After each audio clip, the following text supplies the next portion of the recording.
Fox Sports 1 is brought to you by T-Mobile, changing the game of wireless. It is the NLCS. It is game number 4 with the Giants up 2-1. And now welcome inside the broadcast booth, everybody. I'm Joe Buck. Harold Reynolds, Tom Verducci are both coming up. Well, we've seen 3 games in this NLCS, and 2 of the 3 have been one-run affairs. They've been great ball games. Yesterday, no exception. Think about this. The San Francisco Giants are now 12-2 in one-run games since the postseason in 2010. I don't like you guys closing in on me like that. That's Harold. That's Tom. All right, you're going to go first. You're going to take the Cardinals side. If tonight is a must-win for St. Louis with the prospects of facing Madison Bumgarner tomorrow in a Game 5, how do the Cardinals go about trying to win this game? Everybody says you got to play a clean game, no mistakes, right? I look at it differently. They have to hit, and it starts in the middle. 2 guys have to anchor. We saw the young guys already doing their job, but HOLLIDAY and PERALTA have to get it done. 1 RBI, no home runs between the 2 of them. They're not going to sustain this and be able to hold up the Giants if these 2 guys don't hit. It comes down to offense. I mean, they'll put some points up. They got to do it. Now we talk pitching, and let's talk about what we expect to see. I don't know. We had the veteran right-handers yesterday. We've got Vogelsong and Shelby Miller tonight. Who knows what kind of a game we're going to get? Well, Joe, I always think Game 4 is the most fascinating game of a 7-game series because we get deep into rotations. Shelby Miller, great stuff. Watch him in the middle innings. Ryan Vogelsong generally doesn't go over 100. That makes this a bullpen game. And why not? This is the kind of game the Giants like. The way they've pitched in the postseason with that bullpen. They've been lights out with runners on base, and their closer, Santiago Casilla, has not allowed a base hit in more than a month. I mean, if we've learned anything, Joe, it's that these games are always close late anyway, right? Yeah, no doubt about it. You can see by that shot, it's a beautiful night here in San Francisco. This ballpark is electric. It's Game 4, and it's coming to you next on Fox Sports 1. The bunt, perfect.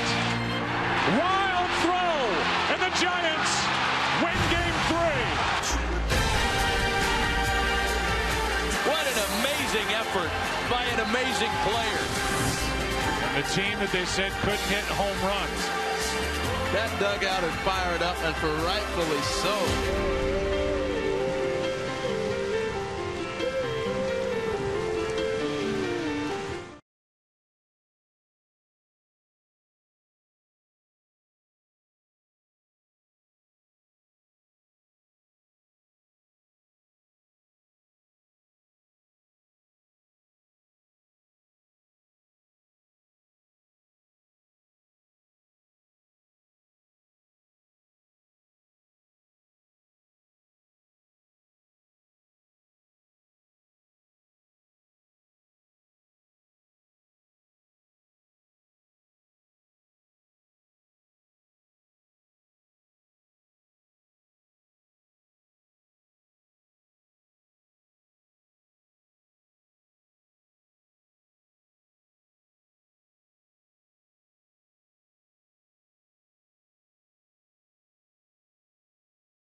Giants and Cardinals. And the guy who gets the ball tonight for San Francisco, Ryan Vogelsong, made 2 starts. Went 7 in both games, 2 and 6. Won both. And his numbers in the postseason, albeit in 5 career starts, are fantastic. And he gets the ball tonight. Won 8 games during the regular season. His manager, Bruce Bochy, will tell you he pitched better than those numbers would indicate. And so good in Game 4 of the division series against the Nationals when he was throwing 92-93 with his fastball. So now let's take a look at the Cardinal lineup. No surprises, unless you count A.J. Pierzynski being in their back-to-back games as a surprise. It's brought to you by Taco Bell. Sometimes you got to live Moss. Matt Carpenter leads it off. John Jay, Matt Holliday, Matt Adams, Johnny Peralta got his first RBI of this series yesterday. Kolten Wong, red hot. A.J. Pierzynski, back-to-back starts. Grichuk with a home run yesterday, and Shelby Miller, the kid, he turned 24 last week, making his 2nd career postseason start. And here is Ryan Vogelsong. There are the regular season numbers, but as I've already said, Bruce Bochy believes he pitched better than what those numbers would tell you. Well, Joe, you mentioned velocity against Washington, and he certainly had plus velocity in that game. In the course of the season, he threw 1 pitch all year at 94 or above. In that game against the Nationals, he threw 16 at 94 and above. What happened? Well, he had 10 days off, and he also used that time to tweak his mechanics.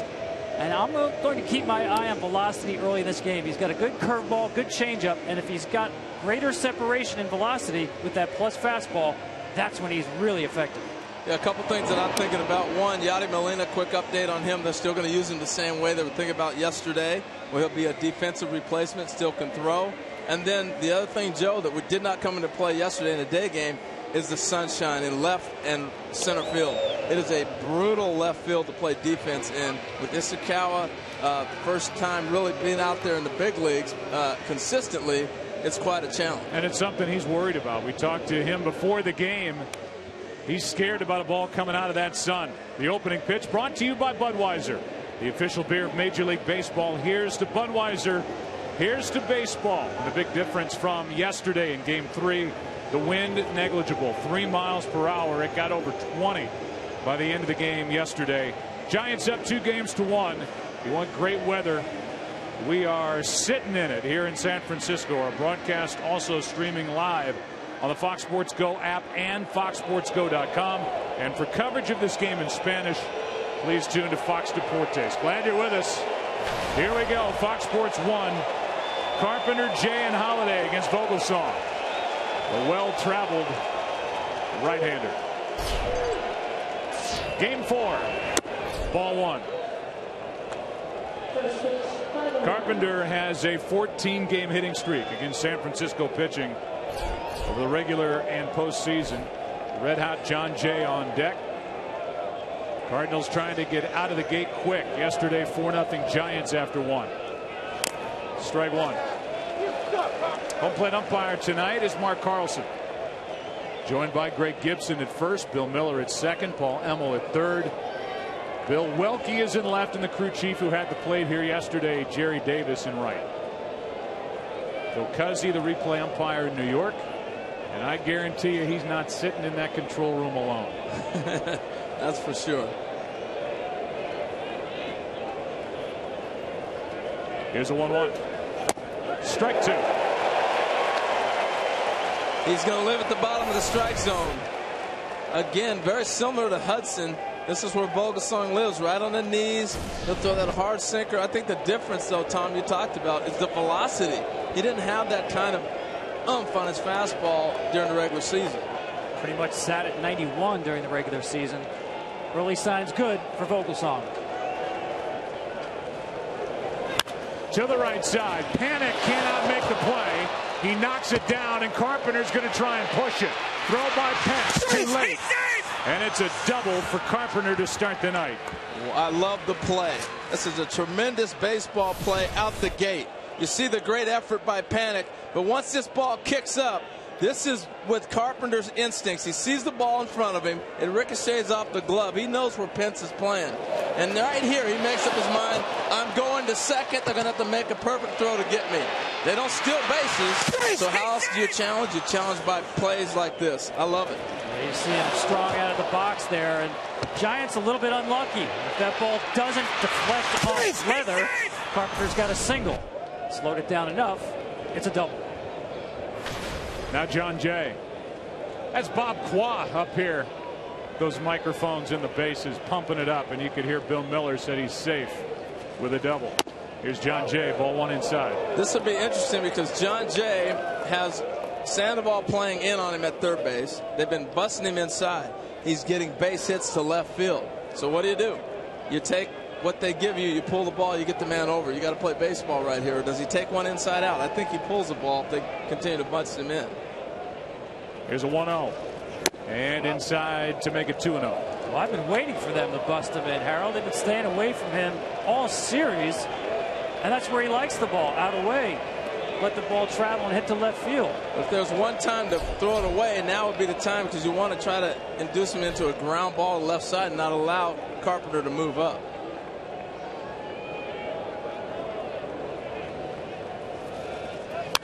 To the right side. He did take that inside delivery and try and jerk it. It's 2-1. It just shows that he can do whatever he wants to do at the plate. He's playing baseball right now. Situation, I got to get this man over or get him in.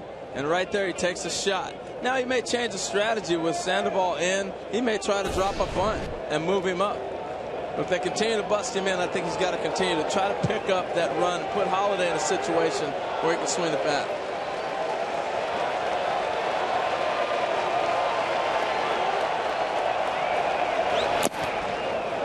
Down and away, 3-1. For me, I'm putting an emphasis on getting him out. And he hasn't shown me that he's comfortable with the ball in, very comfortable with the ball away. I think the Giants are tired of watching this guy whack base hits to left field. Hitting over 500 in this series, hitting exactly 500 in the postseason is Jay.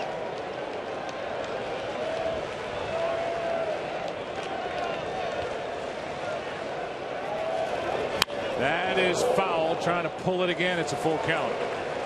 Now you just play baseball. They throw it away. You take the ball away. They come in. You pull it. And look at what he's been doing. Mr. McCarver. Yeah, highest on base percentage in a single postseason in the great history of the Cardinals. He has bettered Tim McCarver, but he's got a long way to go. Trying to maintain that pace. Tim was red hot, huh? 52. Mercy. Carpenter a double. 3-2 to John Jay. Good at bat. I'm not sure Vogelsong's thrown him a strike yet. The balls that he's fouled off have been, I would say, off the plate inside. Yeah, and he's had his eyes measured to go away so much that now a ball in may be in further than he expects it or is able to pick it up. I think it's a big at bat for Matt Holliday. If he can get a runner at third base and give him an opportunity to drive in a run, that's big for his confidence moving forward. He waits on deck. 3-2 pitch to Jay. Is inside for a walk. And Vogelsong now has 2 on, nobody out. Well, you called it, Joe. That was the one case where John Jay said, I'll let that one go. Been pounding him in throughout this at bat, off the plate in. This time, John Jay lets it pass and takes the walk. Good at bat by John Jay. Really was a great at bat because he had so many things he was trying to get that man over with, and they challenged him. Worked out to Jay's advantage. Well, here you go. He came on the air, Harold, talking about Holliday and Peralta. Between them, 1 RBI.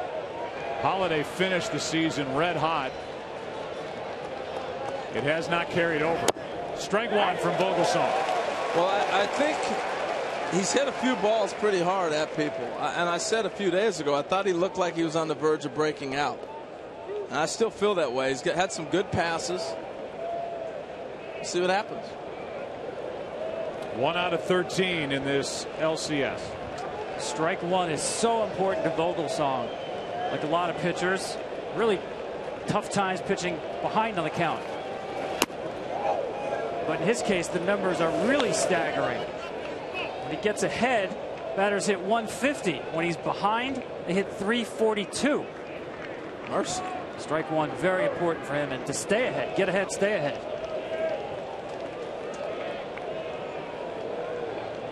Holliday trying to give Mike Matheny and the Cardinals a lead here in Game 4.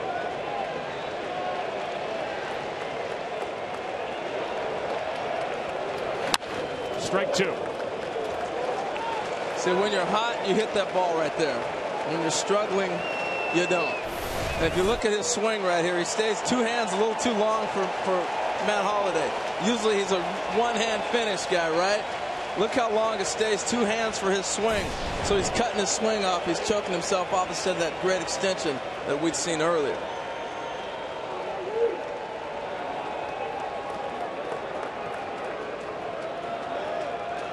So far in the postseason, just the first inning of their postseason, the home run by Grichuk. Their only run. That is down and in, 2-2. Right now, Vogelsong just trying to get a ground ball double play. Yeah. Everything down. Exactly, but yet he hasn't found the command of that sinker yet. Pitch designed to run in on Holliday and get the ground ball. Just a little bit off so far. Just trying to find that release point on the sinker to get the ground ball.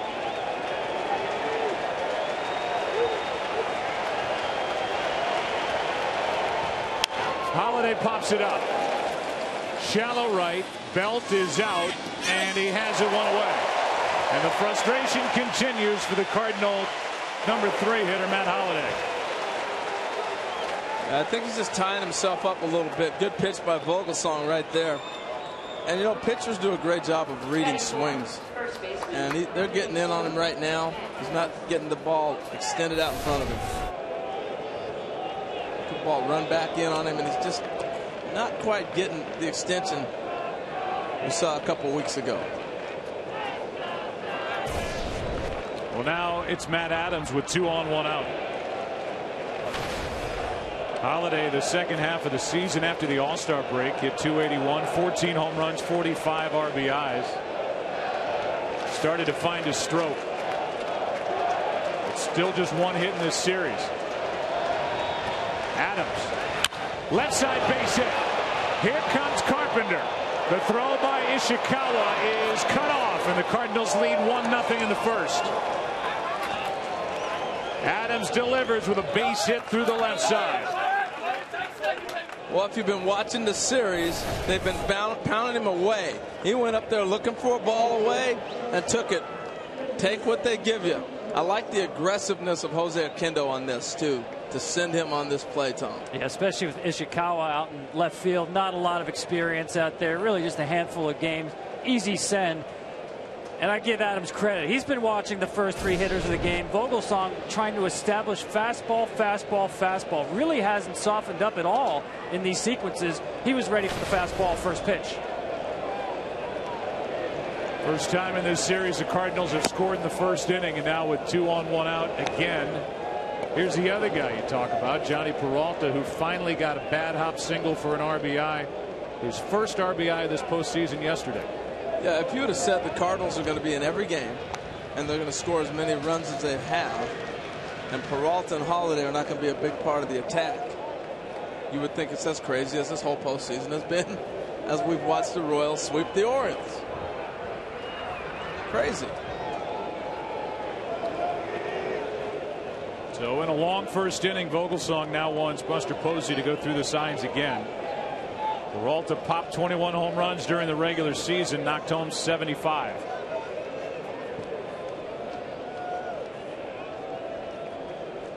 And these two can't get together on what to throw.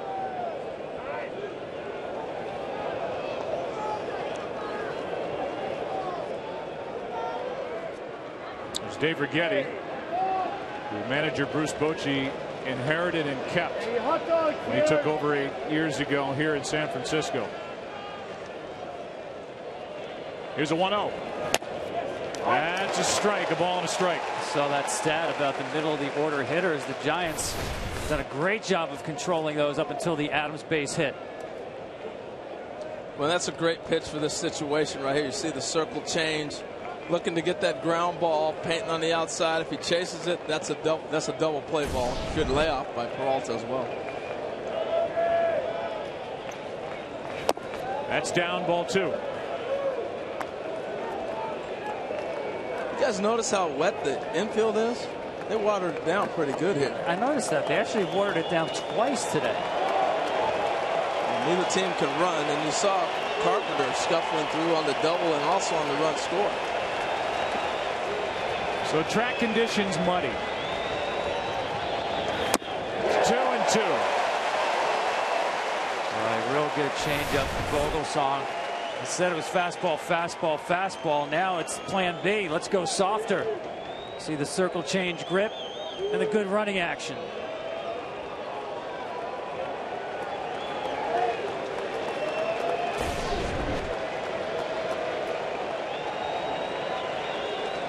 Runners at first and second, 1 out.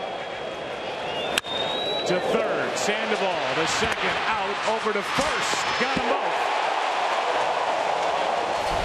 Sandoval to Panic and on to Belt.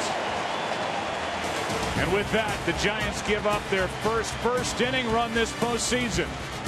It's on the record as Vogelsong, and the Cardinals lead 1-0.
Liv Moss.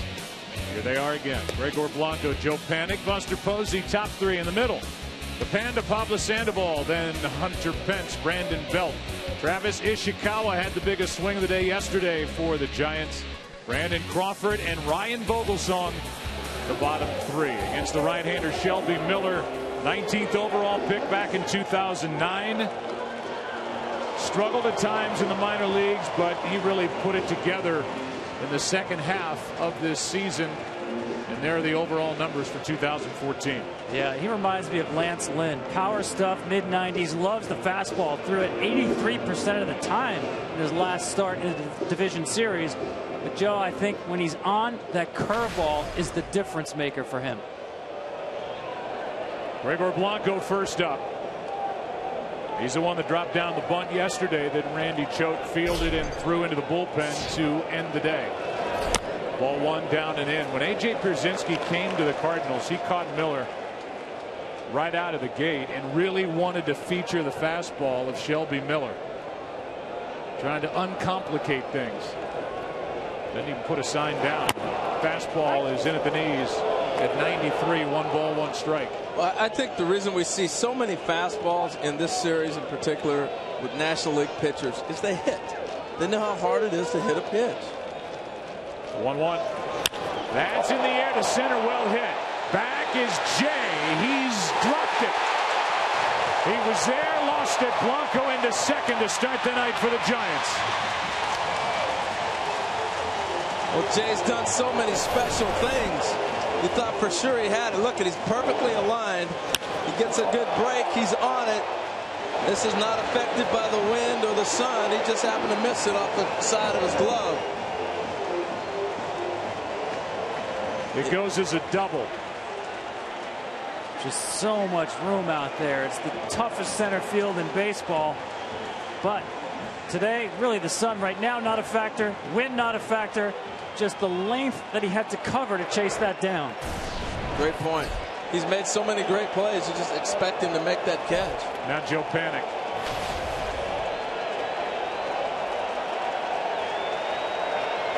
See how the young right-hander deals with that. Into right field, a base hit. Holding at third is Blanco. First and third, nobody out. But he has a beautiful stroke. Well, I love the approach. He's thinking, I got to get a ball to pull. Again, just playing baseball. This ball's on the outside half. He's trying to get that runner over. You pull the ball, you either get the base hit or the ground out. He hits a line drive, and Tom, there's that beautiful swing. Well, I say it's a beautiful stroke because that barrel is so flat for such a long time. It's in the zone for so long. There's a reason a guy like that can hit 290 and 2 strike counts. And it's because his bat stays in the zone for so long. In that case, he jumps on first pitch to show off that swing. Now first and third, nobody out for Buster Posey.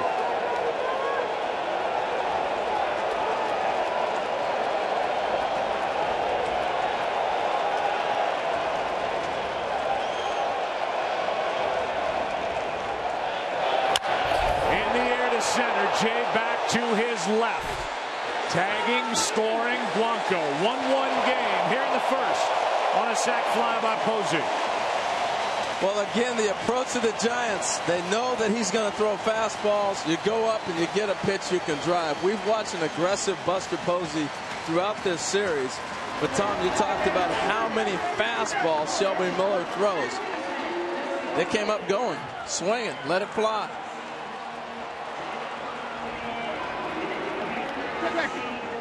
Now it's Sandoval with a runner at first, 1 out. Pablo has reached base in 21 consecutive postseason games.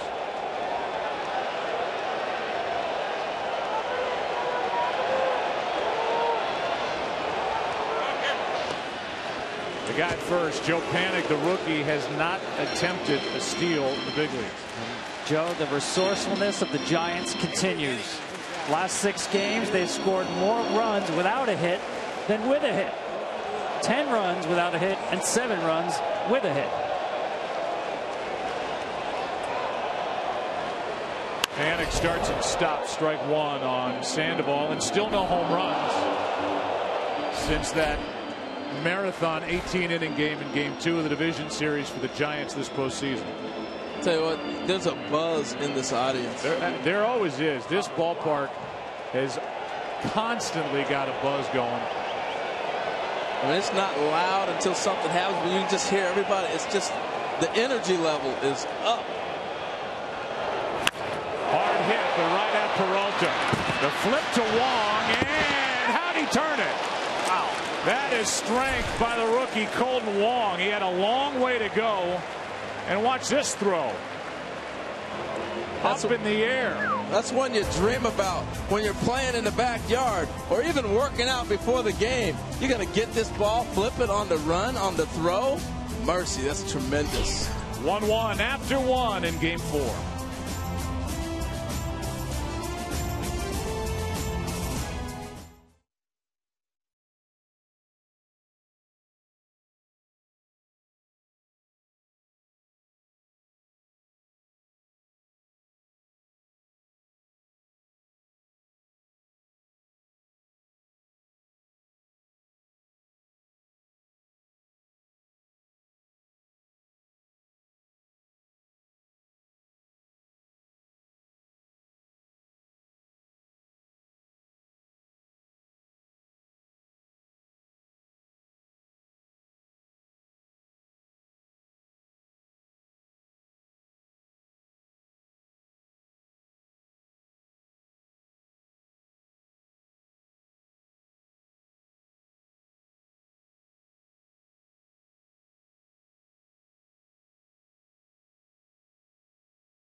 Their half inning ended on a double play ball.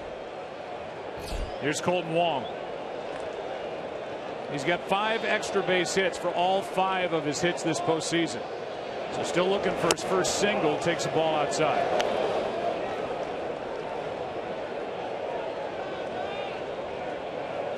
Wong yesterday had a double and a 2-run triple. Was 2 for 4. Bursting with confidence, and he hits one into left center. Back is Blanco on the run. He's got it. Now he lost it. And now each side has had a center fielder go back to his right, have it either in or off the glove, and not be able to make a catch. Wong is at second to start the second with a double. Well, here's a good look. You see where Blanco starts. Maybe we're not seeing the wind on the field that might kick away. We saw 2 pretty good center fielders go a long way to get it, and it kicked right off the end of the glove. I can't explain it. Started to close his glove before he got it. They're going a long ways, Tom. Well, I know this. Kolten Wong doesn't need to bother with any singles. And you can forget about fastballs up to Kolten Wong. I mean, if that was in the scouting report that you can get him out up there, rip up that report. So now the runner at second, nobody out. Pierzynski with a base hit into center. Wong will come to the plate. Blanco has no throw. And A.J. Pierzynski has put St. Louis on top 2-1. The Giants know he loves to swing at the first pitch, and so they go off-speed first pitch to try to change it up. But look at the location. Up in the zone, got a good look at it. Does a nice job staying on top of this baseball. Well, Mike Matheny stayed with Pierzynski today because he felt like he had good swings. Remember the ball he hit the left center field yesterday. A lot of talk about Tony Cruz maybe catching today. But A.J. needed some at-bats. He hadn't had an at-bat in about two or three weeks. Came out swinging right there. Cardinals need some early offense. They came into this game hitting 155 innings 1 through 6. They'll come out swinging well here in game 4. And now it took 25 pitches for Ryan Vogelsong to give up more runs in a postseason start than he had in his career in the previous 5. It's a 2-1 game. The batter is Grichuk.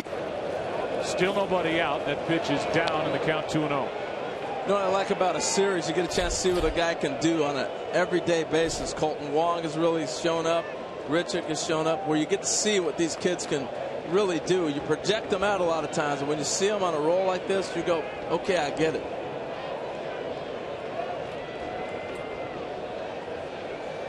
Here comes a 2-0. Will pop up on the infield. Panic back to grab it. 1 away. It's a big out for Vogelsong, falling behind 2-0, and now he deals with the Cardinal pitcher Shelby Miller.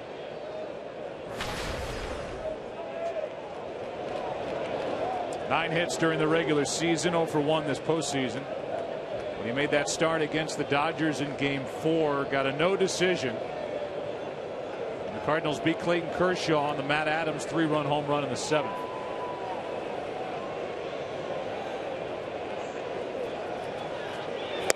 Pulls back from strike 1. This is what the outfielders are looking at when that ball's up in the sky. It's really, I mean, it's a beautiful shot. That's not a problem for an outfielder.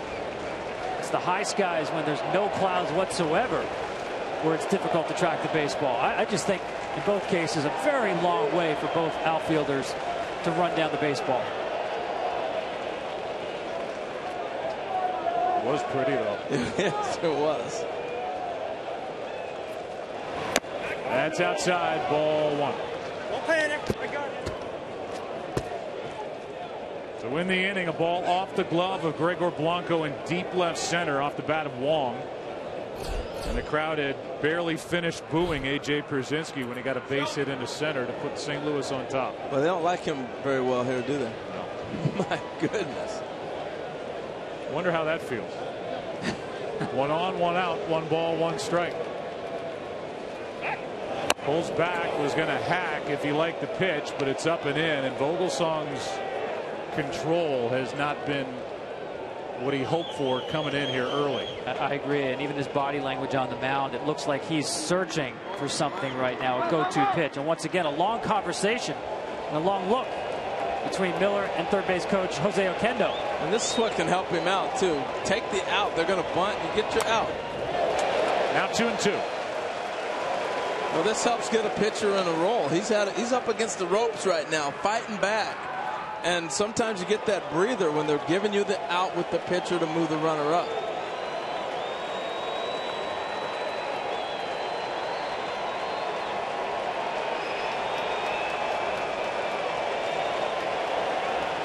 Miller hops back in. Vogelsong ready with a 2-2. With a runner at first, 1 out.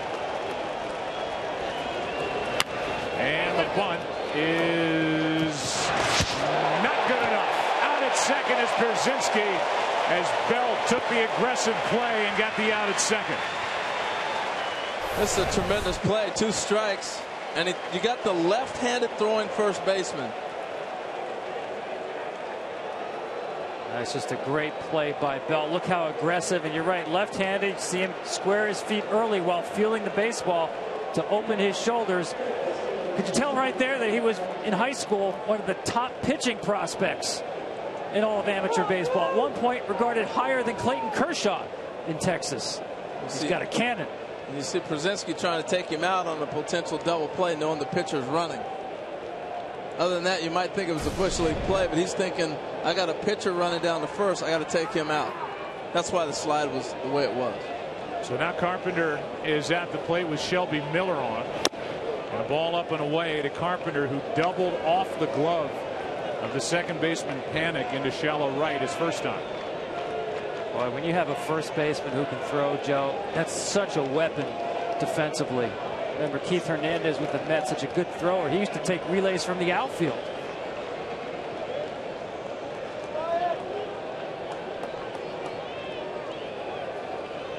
Here's a 1-0. In for a strike. And that's another reason I like a left-handed first baseman, too. Just the angles around the diamond, particularly on that play. If that's a right-handed first baseman, he's got to turn and pivot. Now he doesn't have a play at second base. A left-handed first baseman, he gets it and throws all in one motion. Good play by Belt with a guy like Carpenter coming up. Keep a runner out of scoring position. And now Carpenter steps out. I think it's interesting with Belt playing Miller so close. Now, I know he's a great athlete, but you're choking the line. I think he can back up maybe a little bit. There he goes. That missed in the count 2-1.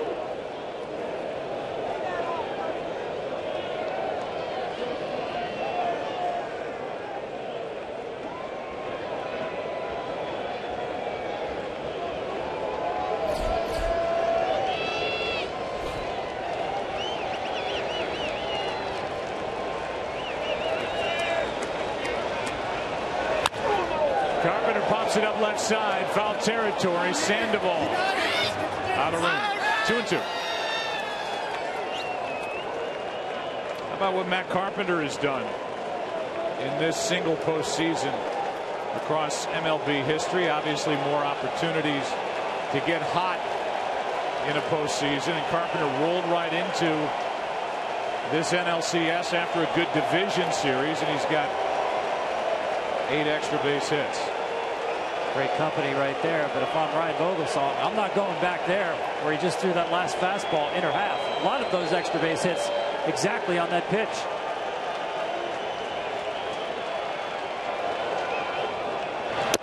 Outside, and that means Shelby Miller will get a head start at first. Back to the changeup, and again, I'm not sure that right now Vogelsong has a go-to pitch that he's real comfortable with. Body language tells you a lot.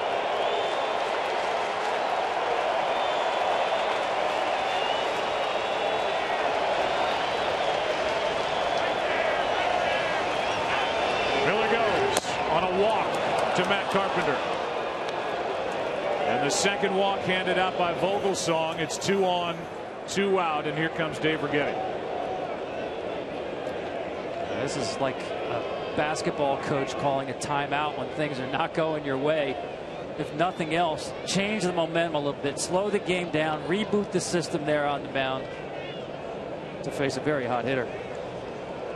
So we got John Jay on the on deck circle. I thought this has been one of the great cat and mouse games of the series so far, how they decide to play him and what he's doing. You see Pablo Sandoval here. John Jay says, thank you very much. I want to shoot a ball right past you.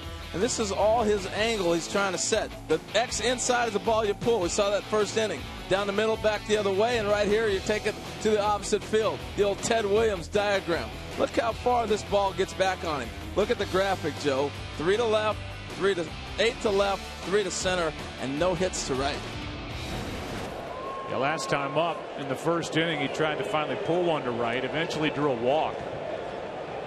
Sandoval's about even with the bag right now, and Jay in a different spot here trying to drive in a run with 2 on, 2 out.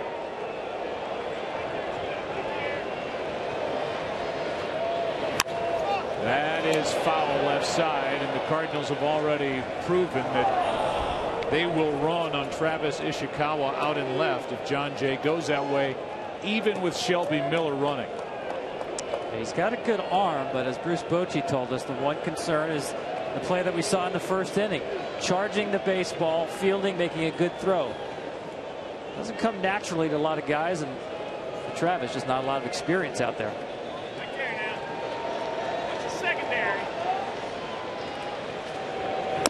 Up high from Vogelsong, a ball and a strike. Well, the Buster, sorry, Harold, set up again inside. I think that's where you have to get him. Make him pull the ball. He's comfortable the ball away. Make him uncomfortable with the ball in. You know, oftentimes the guy that likes to shoot that ball the other way, he likes the ball in. I remember working with Tony Gwynn. He'd love the ball inside because he could shoot it that way naturally. And that's a lot what John Jay does. Strike 2. Let's think about Ishikawa and the conversation you guys were having. The other thing is he's a first baseman. So anytime you get out in the outfield, he's not used to a ball traveling to him at that far of a distance.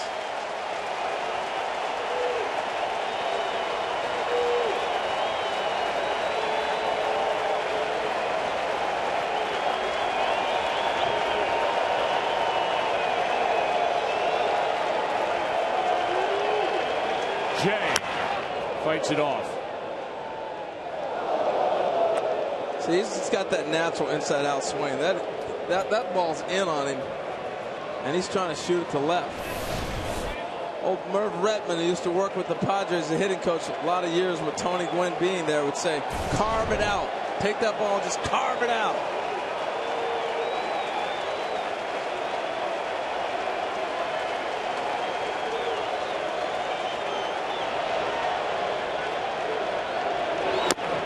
Strikes out looking. Tailing pitch from Vogelsong ends the top of the second in what has been a very eventful inning and a half. Jay thought it was high. Home plate umpire did not. Inning over. We've seen a lot of action already.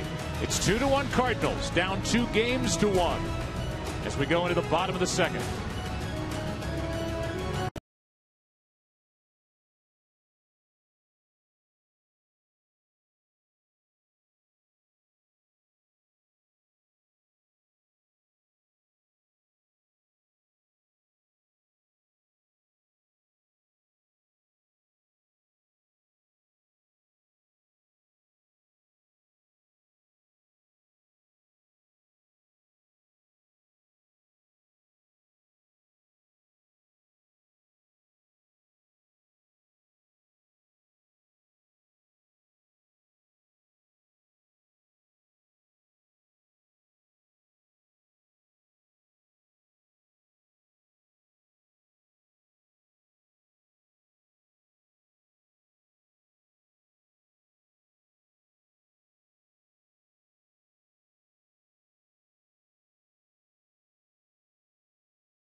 For all of the action in 2015, go to MLB.com/season tickets to reserve your seat today.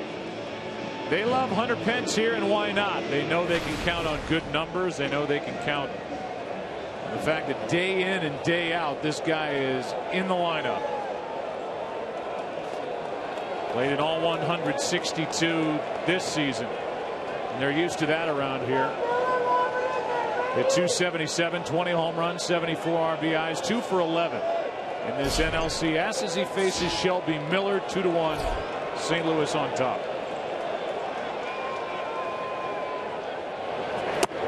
Strike one. He also played 162 last year. And they told us, though, there was a game where Bruce Bochy did not start him. He got into the game to keep the streak going, but He said his body shut down in September. That's into center. Leadoff man is on again. All 4 half innings. Leadoff man is reached. Well, you don't change your approach as a hitter. You saw first pitch breaking ball, and Hunter stayed with looking for the fastball and adjusts. He gets one right in the middle and drives it back up the box. Watch his eyes. They get real big all the time, but especially on a heater down the middle. And I talked about his body shutting down. Had a really tough September. Just really struggled to get a hit. But now with October and the cooler weather and the days off, looks like he's back. Here's Brandon Belt. 2 for 7 in this LCS. 9 for 28 in the postseason. Ball 1 inside and a 95-mile-an-hour fastball. Tell you what, Joe, the boys came out swinging tonight, both sides. Yesterday, game 3, only 3 combined got on base to start an inning. All 3 scored. It's happened 3 times already in each half inning to this point. Leadoff man gets on, leadoff man scores. Pence aboard. 1 ball, 1 strike on Belt. Well, Joe, as I said at the beginning, I've always thought game 4 of a 7-game series is the most fascinating game. A couple of reasons. You get deep into rotations, and it's also the middle of the only time you'll play 3 games in a row, 3 days in a row in the postseason. So then bullpen management becomes more important. Game 4s tend to be manager games. Wide throw, and Adams corrals it.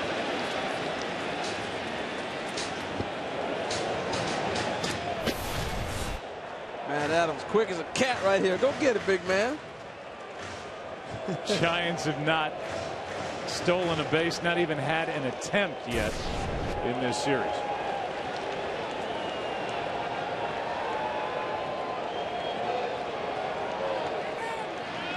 The 1-1 is fouled left side, strike 2. Well, when you start thinking about the matchup in the World Series, now that we know the Kansas City Royals are there, neither one of the National League teams here seem to really run. I think the Royals run a little bit. They run. They have a great defensive outfield.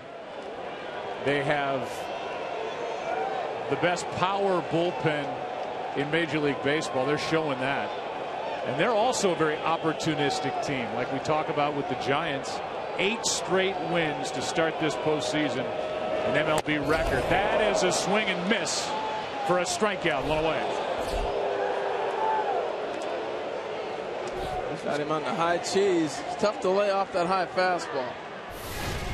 It looks right in your eyes, and you start to think you got a chance to catch up to it. Think he went, Tom? Yeah, he did. Mark Carlson behind the plate saw it. A.J. Pierzynski, you saw him flash the glove up high. That's exactly where they wanted it, above the hands.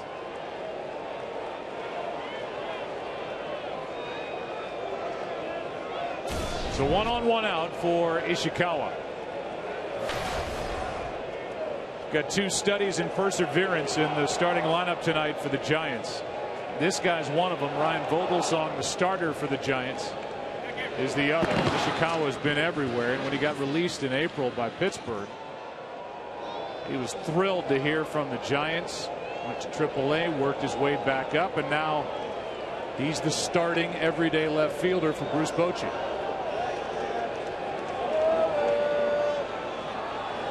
Good breaking ball from Miller, strike 1. It was nice. What a pleasant surprise, too, to spend time with Travis today, get a chance to talk with him. You know, that's one of the cool things, Joe, is that we get to meet with the players and the managers. I really dig that. You've been doing this for a number of years. You should have told me about that pregame stuff. I'm liking that. Nice for you to get out of the studio. Liking that. The security of being miles away and saying whatever you want. 1 on, 1 out. And a ball up and away. 1 ball, 1 strike. Oh, they'll let you know if you're saying something that they don't agree with. Yeah, like if you're talking about stealing signs, or if you say a guy can't run or has no power. Yeah. They're all listening in the clubhouse. I've heard it all. So I'm not saying much more tonight. Don't let them scare you. Who cares? Here's a 1-1. Ishikawa off the hands, out of play, strike 2. Saw that unique grip that Travis uses. Actually, reminds me of a golf grip. You want your 9-iron to check up, a little backspin. And he went to this grip about halfway through the season. Was too much of a top hand hitter. Strong top hand, rolling over on too many pitches, and that tended to quiet his hands and keep his wrist a little more loose. Seems to be working. He's been getting great swings. And he swings and misses. Pierzynski gets hit. Down to second goes Pence. And Pierzynski ends up seated at the plate. And they're going to send the runner back to first base. Yeah, that's a dead ball. Looked like the bat hit AJ on the backswing. A good sell, too, by AJ now. Well, Bruce Bochy's going to go out and argue. Watch the swing come through and knock the... It hit him. Yeah. He started to look for it. Now the fall. Now the fall. AJ knows the rules. Now, don't get me wrong. Maybe he got knocked down a little better than that. But the fall forces now the umpire to get that ruling and sends him back. I mean, has he been watching World Cup soccer? It worked. So you're not buying that? Wow, he's doing the right thing. That's called selling the call, Joe. And he did a great job. Got the call. He's going to be in the middle of it. You know that. He's got a smile on his face. You'll get your Oscar invitation in the mail, AJ. So it's a strikeout. I mean, without the acting, he still gets the call. I mean, he hit him, no doubt about it. But he understood the ruling, too. And that runner's going to go back. Hello. Only AJ. I love it.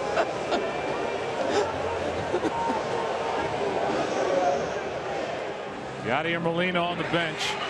Harold's already talked about the fact that Molina, if the Cardinals get the lead late in the game and bring in Trevor Rosenthal, Molina is coming in to catch. But can he act like that? No. So 2 out. Here's Crawford. And another first pitch breaking ball from Shelby Miller. We've seen that 3 times. Yeah, and that seems to be working. It's really settled him in. It's got him off the fastball a little bit, although Pence jumped on the second one, but it was down the middle. So you're not going to miss it. But he's done a nice job of mixing it up. Well, to me, it's a free strike. Take advantage of it.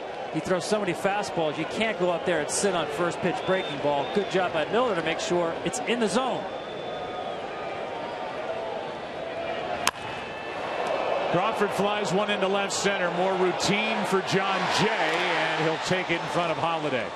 So in the inning, we saw a strikeout, then interference, which sent the runner back to first. Little fly ball into left center, and after 2. Oh, AJ. 2-1 after 2 in game 4.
Lead it off for St. Louis, third inning, 2-1. Cardinals on top. Adams and Peralta will follow against Ryan Vogelsong.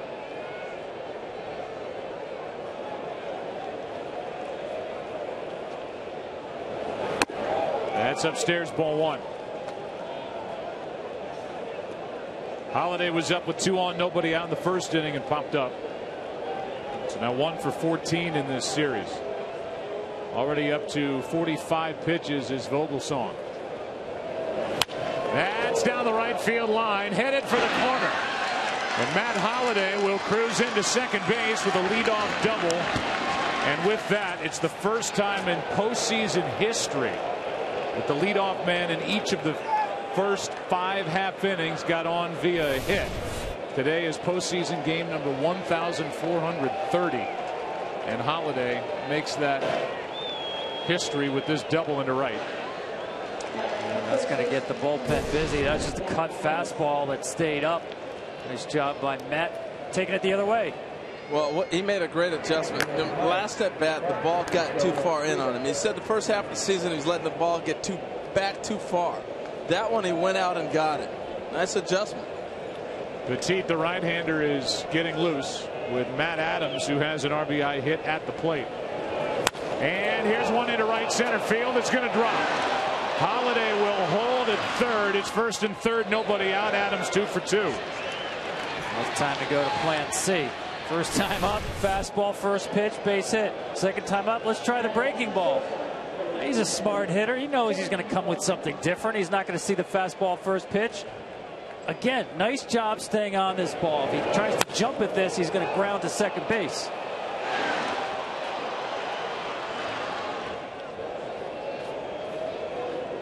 Cardinals will run on Pence, but in that case, Holliday wanted to make sure that ball got down. He did not get a good break off second, so he only goes to third, and Righetti out for the second time in the first 3 innings. With Petit getting loose, trying to buy time. You know, I thought Vogelsong found something, a go-to pitch in that last inning. This is a 2-seam fastball that's good, but now he's going to come up with one that's even better. Watch the run on this pitch come back over the plate. It's the first 2-seamer I saw him throw with that kind of arm side run. As I said earlier, I thought he was looking for a go-to pitch, and I thought that might be the one. But right now, he is teetering on coming out of this game. You've got Peralta coming up. He bounced into an inning-ending double play in first. And it's first and third with nobody out here for the Cardinals, leading 2-1.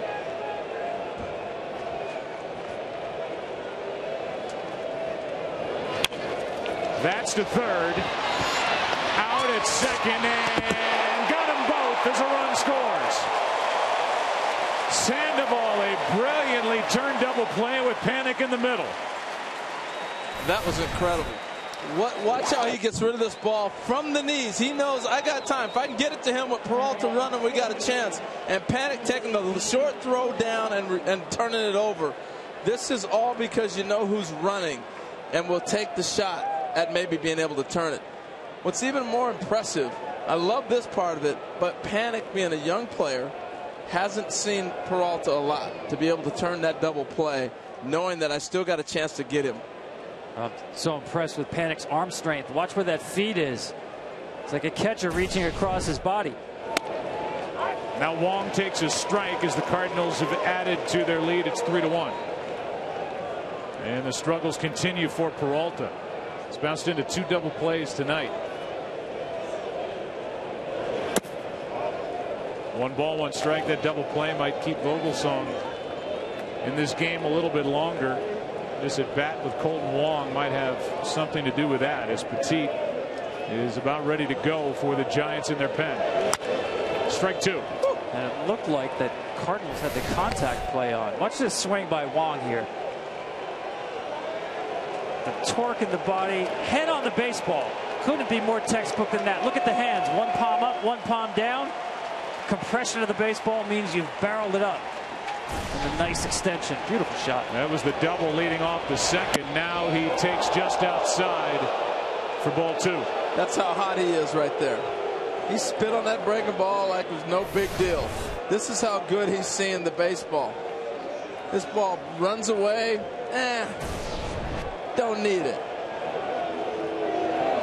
And now full count. What a great place to be in when you're a hitter, Kolten Wong, as we look at AJ on the on-deck circle, to know that every ball they throw, I'm on it. That's a beautiful place to be as a hitter. 3-2. That is hit high and deep into right. Kolten Wong has got another. And the Cardinals lead it 4-1 here in inning number 3. The rookie second baseman is going off and making his name here in October. When he spit on that ball away, 2-2 to take it to 3-2. I'm sorry, he's locked in. You're better off rolling the ball up there right now. Doesn't matter what they throw. Well, especially when you hang a changeup to anybody, but especially as red hot as Kolten Wong is. I don't think I've seen anybody on a roll like this while I'm watching a series like we've been following it. Especially a guy that wasn't talked about coming in. I remember where this postseason started. Pete Kozma was the starting second baseman in Game 1 of the division series because Kershaw was on the mound for the Dodgers. It's been this guy ever since, and there's no hotter hitter in the game right now. No. Fastest bat speed on the Cardinals team, 5'9", Kolten Wong. Former first-round pick out of Hawaii, now a 1-ball, 1-strike count on Pierzynski. He doesn't bother with any of those stinking base hits, those singles. Mr. Extra Base Hit this postseason. He's got 7.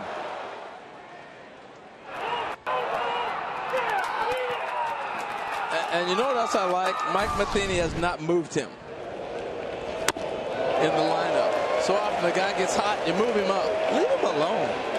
Just leave him alone and let him keep doing his thing. Part of the reason why he hasn't even been tempted is because John Jay's been so good in the number 2 spot. Pierzynski fouls it back. AJ has an RBI single that came last inning. And the Cardinals lead 4-1 here in the 3rd. Vogelsong had faced 134 batters in his postseason career. No home runs. That's off the end of the bat foul. Until he ran into Kolten Wong. You know what's funny, Joe? You said at that time when they turned the double play, it might keep Vogelsong around a little longer. If he doesn't get that double play ball, he might be out of the game. Kolten Wong doesn't see him again. Well, he's due to lead off in the bottom of this 3rd inning. Again, Bruce Bochy trying to get him through so we can just use the pinch hitter. Here's a fly ball into right. Sounded like he broke his bat. Pence is there to end the inning. 2 runs in the frame for St. Louis. First scoring on a double play ball. The second on home run number 2 of this LCS for Kolten Wong. Home run number 3 of the postseason. The rookie red hot. Cardinals down 2-1, up 4-1.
Joaquin Arias will lead it off and hit for Ryan Vogelsong, whose night is finished after 3 innings. 4 runs, 7 hits, 2 walks, a strikeout, and a home run hit by Kolten Wong. Arias is 0 for 1 in this series, and the count evens at a ball and a strike from Shelby Miller. Kind enough to join us from down in the San Francisco dugout is yesterday's starter for the Giants, and we'll get to him after Arias takes one outside 2-1. Our interview with Tim Hudson is brought to you by DirecTV. Tim, you got to feel good. I know you didn't get the win yesterday, but all things considered, threw the ball really well in Game 3. You know, it was a nice game for us. Obviously, we had a nice start to that first inning, getting a 4-run inning off of a guy like Lackey. That's really doing something. So, you know, I'm just glad that we was able to hold on to it. You know, they made a game of it there late, but I was able to do what we needed to do there at the end. 3 balls and a strike. Shelby Miller facing Arias, and a fly ball into center. Jay is not going to get there. Leadoff base hit for Arias, the pinch hitter. Tim, your first year in San Francisco as we watch the base hit again. This is a fun team and a team that obviously just does not quit. Yeah, you know, it's been great. You know, these guys, man, it's been fun playing with them all year. You know, we've been fighting all year. We've had our ups and downs. And, you know, we just find ways to try to get it done. Like, y'all know, it's well documented. Things are a little unconventional sometimes for us to get those runs across. But, you know what, it really doesn't matter, you know, how it gets done, as long as it gets done and we get that win in the right column. And, you know, it's just it's been a great experience here in San Francisco. These guys are awesome. It's been awesome playing for Bochy and Rags. And it's been everything I thought it would be. Batter now is Gregor Blanco, who takes a strike from Shelby Miller. Hey, Tim, we've watched Arias just pinch hit for the pitcher and get a base hit, but man, the pitchers in this series, you guys are swinging the bats. Man, yesterday was my first hit since April. So, you know what, that's postseason baseball. You know, if we can help ourselves out in any way, whether it's getting a base hit or getting a guy over or bunting, whatever, you know, it's huge in these kinds of games. And you know, let's hope we can keep it up. You know, we have our best hitters, that big left-hander, going to be on the ground tomorrow. So hopefully he can do some damage as well. Yeah, talking about Madison Bumgarner as the count has gone to 0-2 here on Blanco. Hey, Tim, we just saw the 6th leadoff hitter of an inning get on base. 6 for 6. Take us into a pitcher's mindset when you're in the stretch position after the first hitter of the inning. You know what it is? It's not how you draw it up. I can tell you. Anytime you have traffic early in an inning, you know, you just don't feel comfortable out there. You want to be able to get in the wind up early and stay in the wind up to get your rhythm and get your bearings out there. And, you know, to have leadoff guys, you know, getting on base every inning, it gets you a little uncomfortable for sure. But you know, they've been able to capitalize on a little more than we have so far. Hopefully we can do it this inning just as they have. Well, you mentioned Bumgarner going tomorrow, and just a quick word before we let you go. You've been around a long time. You've seen a lot of great young pitchers.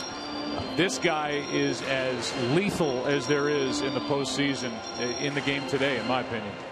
You know, he has that intangible that you can't really teach. I mean, he's just, you know, he has grit out there, and he has some guts, and you know, he's young. He's a young kid, but he really pitches and has that mentality out there like a seasoned veteran. And he just, you know, there's never a lack of confidence from us when he's out there on the mound. We feel like he's going to get the job done every time he takes the hill. 0-2 on Blanco, and that misses up and away as Brzezinski tried to frame it. Well, nice job yesterday, finally getting to the LCS. I know it's more of a team thing, and we appreciate you coming on here with us tonight. Thanks, guys. I appreciate it. All right, that's Tim Hudson, who was very good yesterday in his first LCS start, 9-game winner during the regular season. 1 ball, 2 strikes. The count on Gregor Blanco, who doubled off the glove of Jay and scored a run in the first. Here's a 1-2. Hard hit. Adams won a play. Gets the out at first, and down to second is Arias. 1 away. Well, I was joking on the throw over about quick as a cat. This is quick as a cat. This is a missile right at him. Heck of a play. And once he loses the ball out of his glove, sorry, Tom, he's going to lose the ball. He actually thought about going to second. Looks like he's going to lose it. Now he decides, yeah, he loses it. Now he's going to go ahead and touch the base. He didn't have to touch the bag. It was hit so sharp. He still had that option to maybe get up and make a throw to second base because the ball's hit so sharp if he holds on to it. Now, get the out. Going to say it's a situation where he doesn't jump far off the base because you have a left-handed hitter up there who can hook the ball. Right-handed hitter, you'll jump farther off the base once the pitch is delivered. Mounts panic. The rookie who singled his first time. 10 hits this postseason for Joe. And another first pitch breaking ball. This one misses from Miller. Ball 1.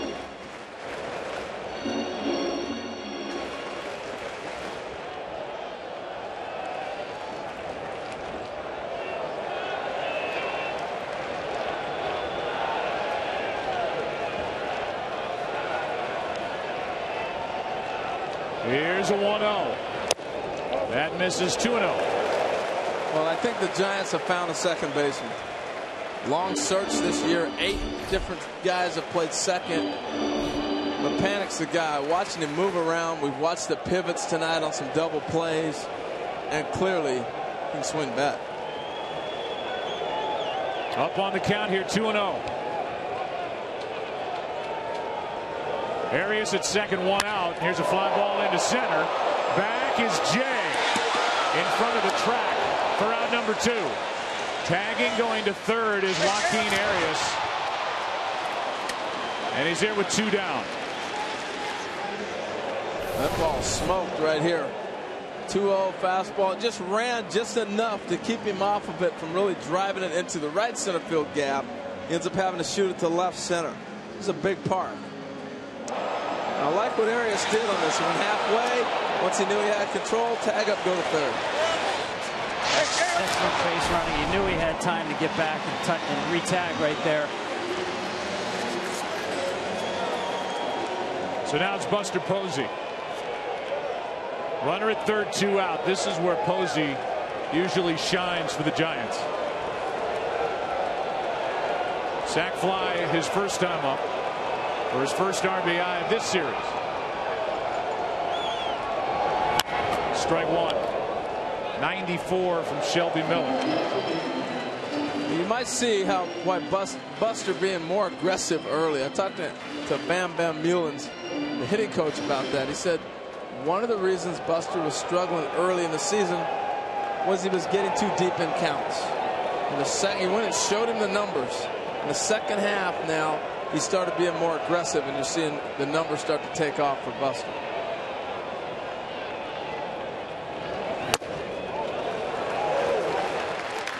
Long strike with the infielders real deep for the Cardinals, especially Peralta at short. Adams way off the bag at first.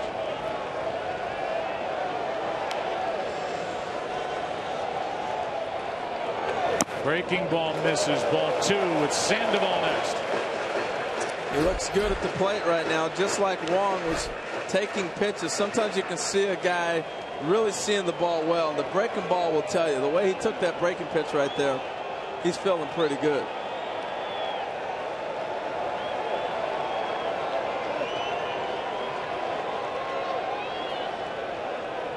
The Giants leader at the plate, 2-2. Came up, guided a pitching staff as a rookie to a championship in 2010. The World Series win over the Rangers. And the MVP in 2012. Did it again that October with a World Series win in a 4-game sweep over the Tigers. Interesting to see if he goes away from his best pitch right here. The 4-seam fastball up out of respect to Buster Posey.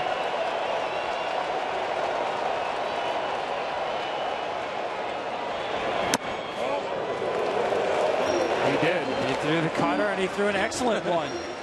That's what makes Buster a great hitter. As you said, Harold, seeing the ball very well. You see the fingers on the side of the bat. On the baseball, excellent location. Just can't get Buster Posey to bite. What's it going to be on 3 and 2?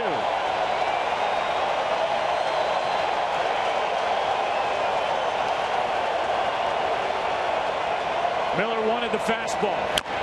And a foul ball is the result. Yeah, he wanted the fastball away. One of the things that he has started doing late in the season is mixing in 2-seamers. Doesn't throw many of them. pitch he really picked up from Justin Masterson after he was traded here.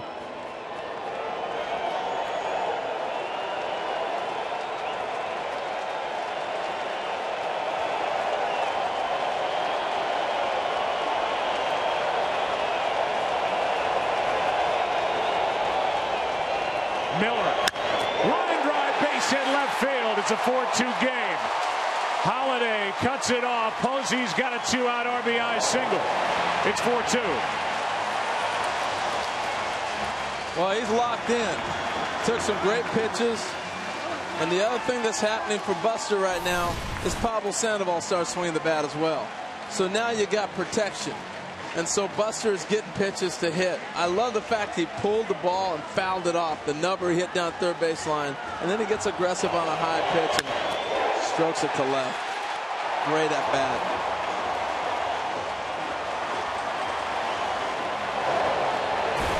Holliday at least cut it off to hold Posey to a single. Now it's Pablo Sandoval as the Giants still wait for that first home run in the postseason since Game 2 of the division series.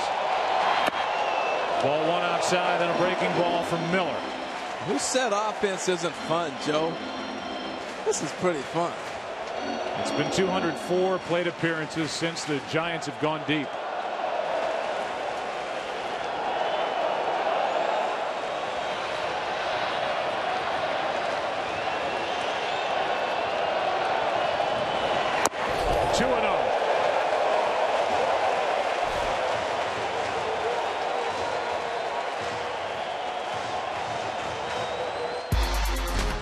You look at the difference with what the Cardinals have done in this NLCS with their 6 home runs.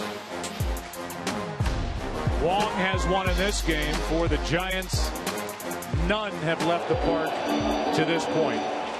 Sandoval hit 16 during the regular season. And I think he's the dangerous one. We've watched him on 2-0 counts in this series, or 3-1, where he gets a pitch and he lets it fly. And he's sitting 2-0 right now.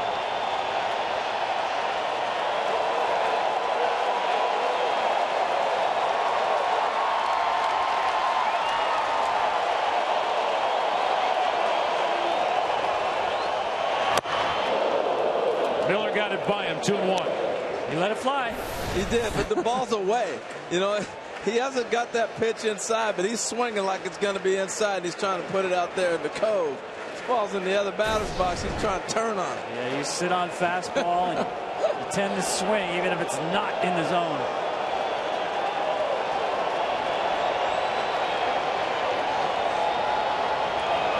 Outside again, 3-1. Well, again, just so impressed with the October version of the Panda. Swung at more pitches this year than anybody. And in the postseason, he has seen more pitches than anybody.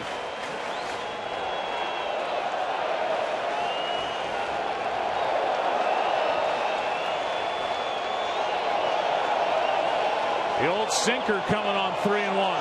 And it's way outside. 2 on, 2 out. First walk handed out by Shelby Miller. And Hunter Pence will walk to the plate, and Derek Lilliquist, the Cardinal pitching coach, will jog to the mound. And I wanted to go back to the swing of Buster Posey. I'll say it again. He uses his lower half better than any hitter in baseball. And that base hit to left field. Watch his back leg and his knee drive into the baseball. His back foot actually comes a little bit off the ground. No one gets their backside through the baseball as much as Buster Posey does. And again, absolutely, the head is on the baseball with very little movement.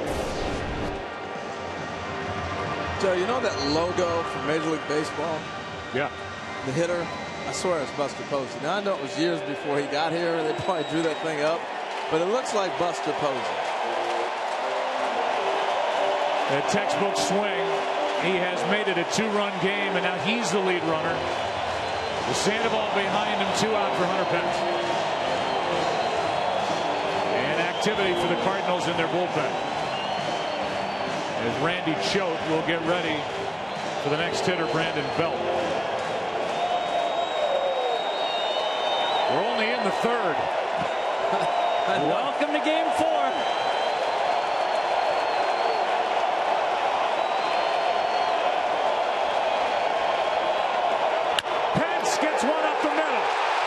Here comes Posey.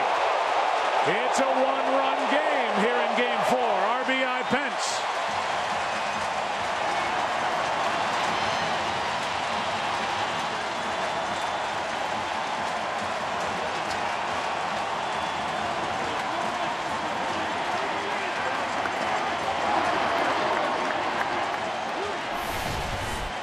Shelby Miller searching for answers, goes to the cutter. Really no action on that baseball at all. Just a spinner that stays over the plate. Lucky there wasn't more damage with that pitch. But once again, I'm so impressed with all these swings by the Giants. You can see them keep the barrel through the zone. Line drives, ground balls, a good rally team. Mike Matheny just looked down to the bullpen and told Randy Choate to hurry up. He just got up as Belt takes a ball. If he's willing to go to Choate, Matheny here in the third inning, this would be a spot for him, but he just started to get loose. Got a long way to go.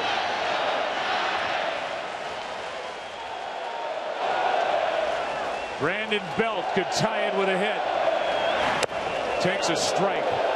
You know, Choate's a guy that can get ready quick and maybe stop the bleeding. They get out of the inning. We may see Michael Wacha get up, who could be the long guy, but he's going to take a little more time to get ready. But Mike Matheny knows this can get away from me real quick. So I think that's why he's got Choate up to have him ready for Ishikawa if he needs to shut it down right now. Breaking ball not working. And the count 2-1. Things starting to speed up a little bit on Shelby Miller right here.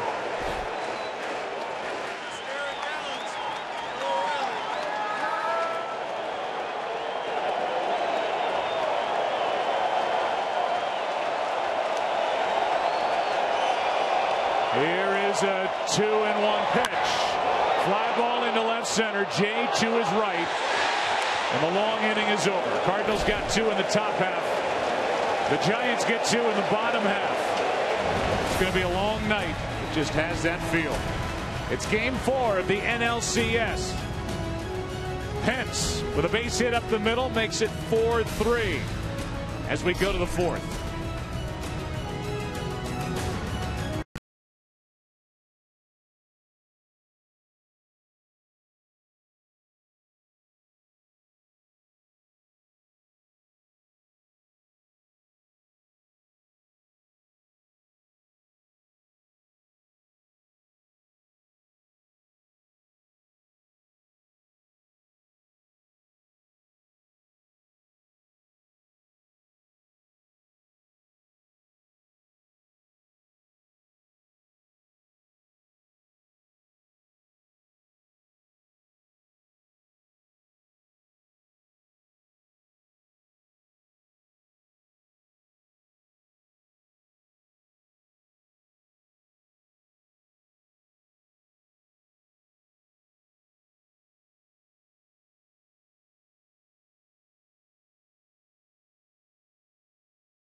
Images from the early portion of Game 4 of this National League Championship Series as we go into inning number 4. You want action?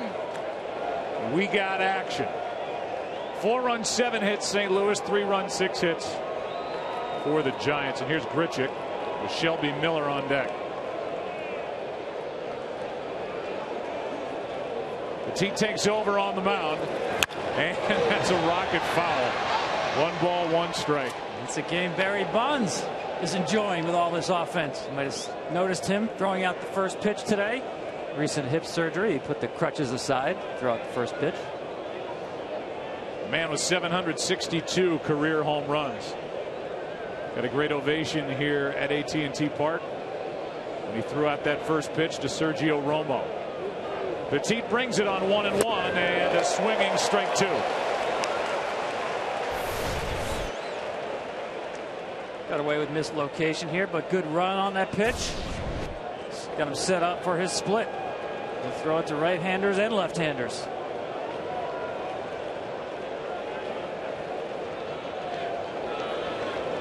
Breaking ball popped up behind the plate. Posey out of room.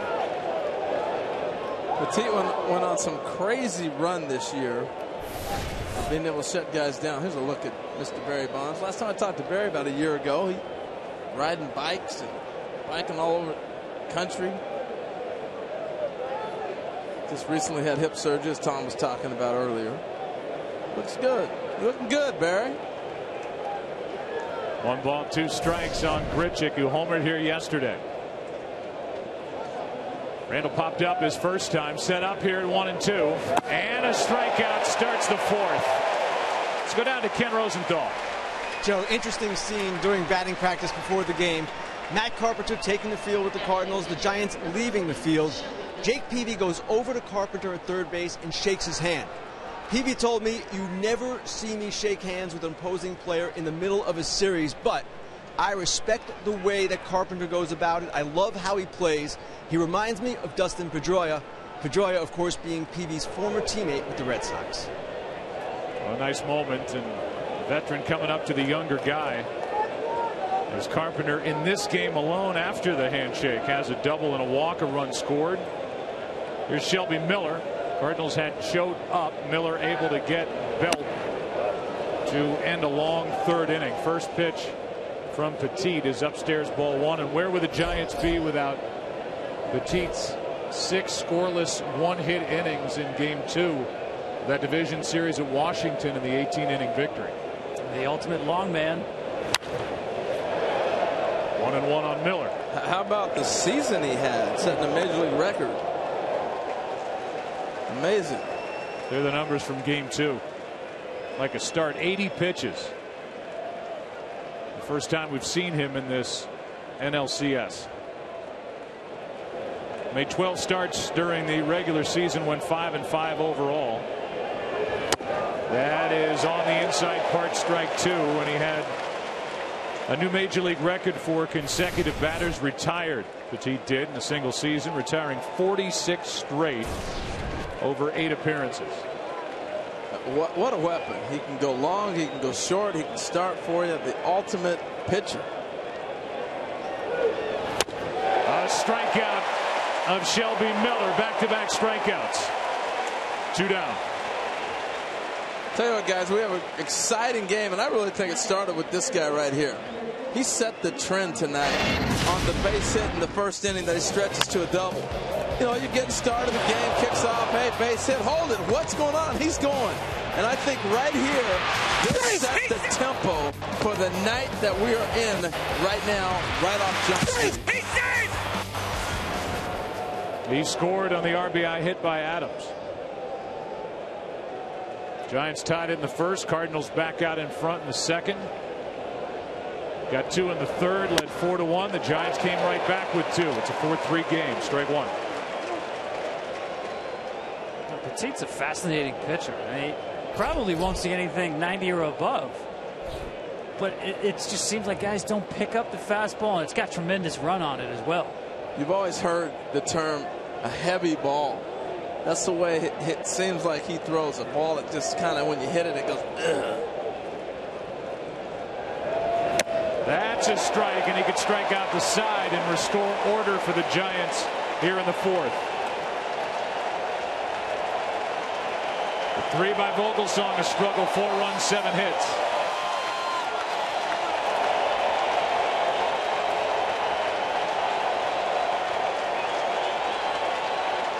This a tough guy to strike out, Matt Carpenter.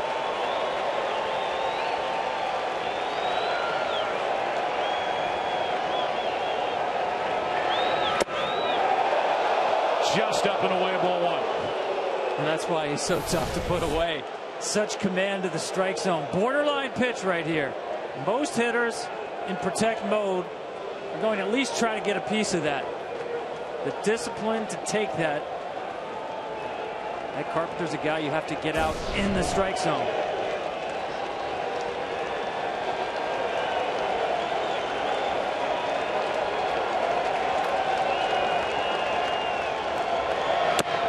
Two and two.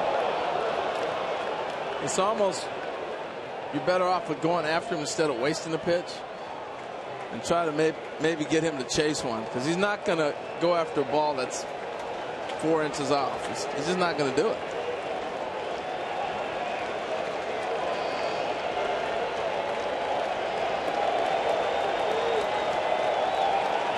See Buster right there saying, give me a shake, make him think.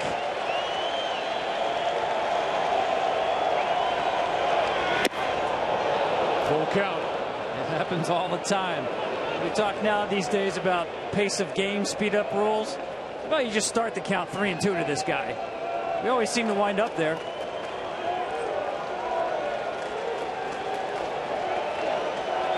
He's doubled, he's walked. Trying to reach base for the 3rd straight time.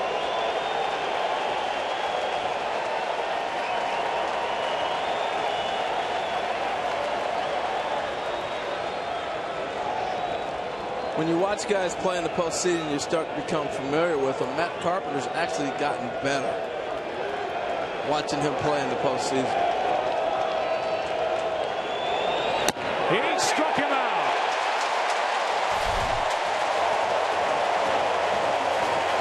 A statement by Petit as he strikes out the side.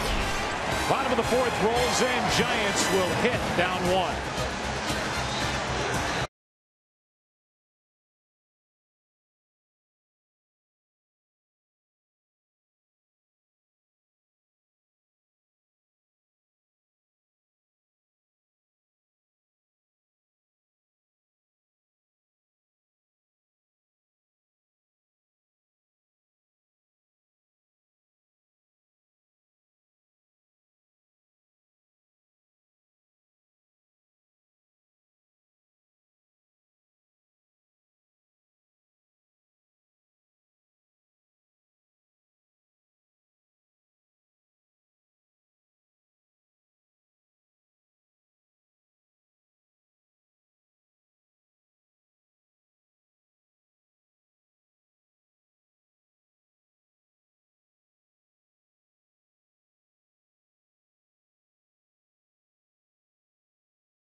14th-ranked Baylor taking on West Virginia, followed by 15th-ranked Oklahoma State taking on 12th-ranked TCU. And number 19 Nebraska takes on Northwestern on Big Ten Network. And in the nightcap, Washington squares off against 9th-ranked Oregon. Harold Reynolds back on Fox Sports 1. The greatest day of college football in the history of Fox Sports Networks is this Saturday, beginning at noon Eastern. Here's Ishikawa, took a ball. Shelby Miller back throwing the first pitch curveball. Missed again this time. Ishikawa struck out his first time. This is foul. With a busy bullpen, Carlos Martinez, the right-hander, and Randy Choate, the lefty. It's such a long way to go. That's a great view from the blimp right here. And the aerial coverage brought to you by DirecTV. If you call yourself a sports fan, you got to get DirecTV. Call 1-800-DirecTV. Calmer day, calmer night, wind-wise. They're back with us. Breaking ball for strike 2. You know, that shot of the bullpen right there, you have Martinez up and Choate again, it looks like. And I'm wondering, where's Michael Wacha? We got a long way to go. You know, Martinez has been a guy that's been backing up. He's been in the 8th. He's been behind the closer. He's also been a part-time starter this year. That's down and away, 2 balls, 2 strikes. And could be a guy, if he's on, there's Wacha, could give you 2 or 3 innings. We haven't seen Wacha, and it's been a long time since he's been out on the mound. That's to the right side. Wong trying to do it all. He gets the out with a stretch by Adams, and Adams slow to get up. Don't hit the ball to him. That's the wrong guy. Haven't you been seeing what he's doing? When he's in this kind of flow, keep it from him. What a play by Kolten Wong. Mercy. He's locked in offensively, defensively. He's on everything. Throw a little bit wide, and Adams had to stretch to catch it, keep his foot on the bag, 1 out. You know, you guys are talking about Wacha. The Giants have an equivalent in the game right now. Petit. There's a ball to Crawford. I think about the way he changed the complexion of this game immediately. I mean, with so much traffic on the bases. Actually, it looks a lot like downtown San Francisco this week with the big convention going on. He comes in and shuts it down. It's almost like when that substitute teacher loses control of the class, the principal walks in, it all stops. Here's a fly ball down the left field line. Holiday is not going to get there. And as we saw from that game you mentioned against Washington, Joe, he can give Bruce Bochy length. He's on deck, so we'll see more out of him. Crawford 0 for 1 tonight, 0 for 11 in the series, but he got the big walk to start the 10th inning yesterday evening and then scored the winning run on a wild throw by Choate. You know, we so often talk about weapons and value on a team and from different players. And what Petit has done for this club, the Giants are not in the postseason without him. He picked up big innings. Strike 2. We had a chance to visit with Cardinal manager Mike Matheny, and first question was about Shelby Miller, who got into and then eventually out of trouble. And the 2 on, 2 out got Belt on a fly ball to center to end the 2-run 3rd inning. That's how the interview started. We'll give you the interview after Crawford does something here with 1 out.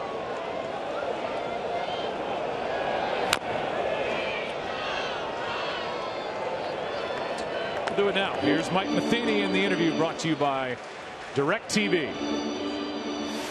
Well, we have a lot of faith in Shelby still, but you know, shorter leash, and just like you're seeing with Bruce on the other side. And if you got a short opportunity here, you got to jump on it. And you know, his bullpen's coming in early, and ours might be doing the same. Shelby's got a chance to get us back into this. Meanwhile, your offense, just another word about Kolten Wong. I mean, you talk about locked in. This kid is just on fire. Yeah, and just like we talked before the game, it's about confidence. He's walking up there with a real good feel, and you can tell that he can't wait to get a ball inside the zone, and just not trying to do too much. The ball's jumping for him, but the offense as a whole, I think, so swinging the bat pretty good, and hopefully we can start duplicating some of those at bats. Appreciate the time, Mike. Thanks. Full count now on Crawford with 1 out, nobody on here in the 4th. Tom, you talk about guys improving, and Brandon Crawford's in that range as well. He's had some great at bats.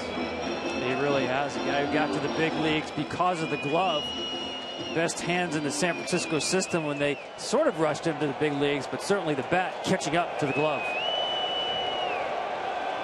With 1 out, nobody on after the play by Wong. Here's another foul by Crawford. Seems so calm at the plate all the time, doesn't he? Well, he was yesterday when he took a close pitch on 3-2 to start that game-winning rally in the 10th. Defensively, rock solid.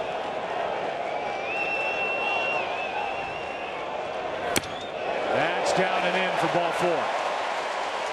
1 on, 1 out. And Petit will come up. With the tying run on at first, 1 away here in the 4th inning. It's Chevy Truck Month. Time when truck guys can depend on great offers on the 2014 North American Truck of the Year, the Chevy Silverado. Stop by your local Chevy dealer today. You know, Joe, I'm glad you mentioned that walk that Crawford had yesterday. A lot of people saying, oh, the Giants keep getting lucky. They win a game on a throwing error by the opposing pitcher. There was no luck involved in grinding out that walk against a very tough left-hander in Randy Choate. Yeah, they did get a hit from Juan Perez, and they got a good bunt from Blanco, which led to the error. So you can say what you want about being opportunistic. They're getting guys on base, and when the opportunity's there, runs are able to score. Here's a bunt. And Petit looks like he's going to have his hands full trying to get the tying run to second. And here's what I like about how Matt Carpenter plays this position on third. He's thinking about the runner at first, throwing him out at second base. He's going to start in, knowing that Petit is bunting, but he doesn't want to just cover the third base side. He will go all the way and take a ball down the first base side, and now he'll be set in a position to make that throw to second. Petit's got to square around earlier. We know you're bunting. Breaking ball, and he doesn't look like he's got a chance. 0-2. I don't think he liked that curveball. No, he's expecting that fastball at the top of the zone. Whoops. Ready to dance right there. You know, after 2 real poor attempts, the tendency maybe take it off. Watch Carpenter, you said. Talk about an aggressive charge. And he's running to get that ball to first base. And you got to leave it on here. Breaking ball, he missed it in the strikeout, and that was not a very good effort by Petit, but he's here to pitch. Yeah, but yes, he is. We'll see you for some early work tomorrow at about 1 o'clock. Got to help yourself out. He's here to pitch. I love it. There's somebody else coming to pitch. Yeah, and that somebody else is Randy Choate. So now Mike Matheny, as we just heard him talk about, into his bullpen early. We're only in the 4th. In game 4 with Blanco coming up. Choate coming in.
And in MLB postseason history and a walk-off error on a sacrifice bunt. Here it is, and it's the same matchup right now, but with different directions.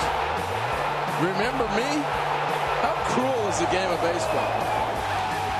It's the last guy he faced yesterday, the first guy he faces today. Well, cruel or great. I mean, if you're Choate, go out there and get a big out. Yeah, that's true. 2 out in the inning, tying run at first. He shows bunt. That's not fair. Takes a ball. As if Randy Choate wasn't thinking about it all night. He got a reminder on the first pitch. See, that's what I meant, Joe. Well, we'll just see what happens. We'll count of 1-0. We'll go glass full. Half full. No, all the way this time. Here's a 1-0 pitch. Drives him off the plate, but the count's 2-0. And remember, bunt on me again. It was a walk that started that fateful inning last night by Choate to a left-handed batter, Crawford. So I got another lefty on the on-deck circle. Bunt on me again. Well, Choate's got a description for his job. It's pretty simple. Come in, face a left-handed batter, throw strikes. And he does here, 2-1. Tell you what, talking to Brandon Crawford about facing Choate, he just said it's one of these guys that he drops down. You don't see it normally from a left-hander. A lot like Lopez with the Giants. Left-handed hitters don't see a guy throw from the angle that these two guys throw from. Very difficult to pick up.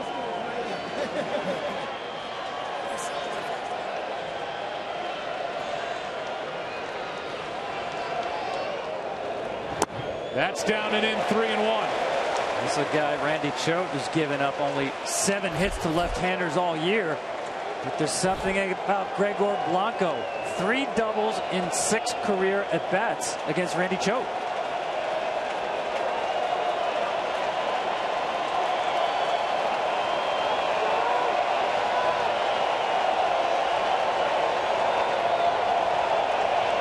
Not close for ball 4.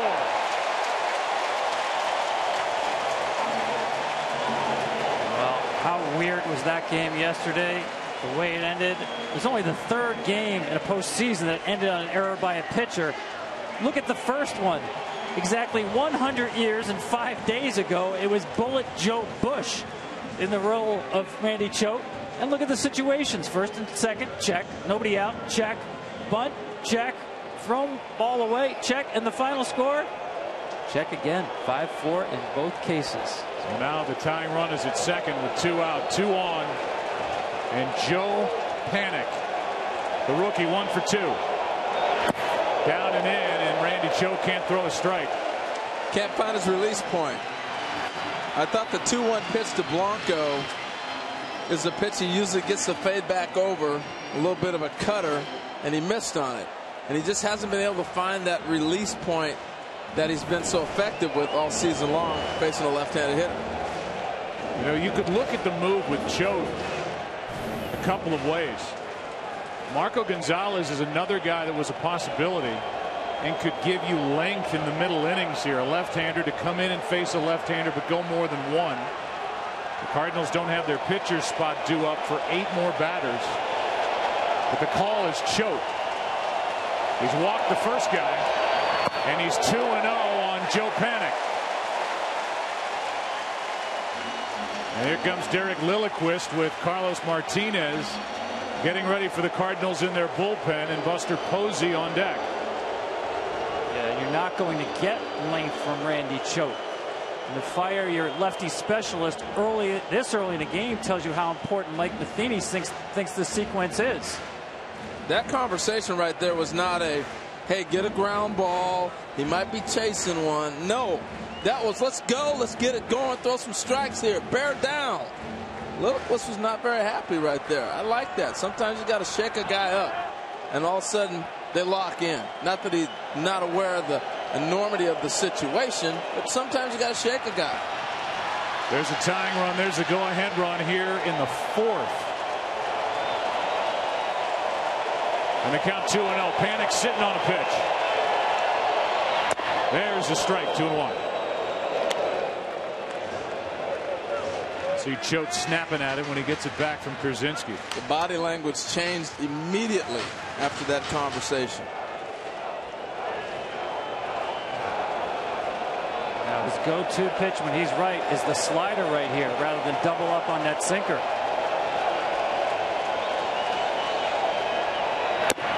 Does not get the corner. It's 3-1.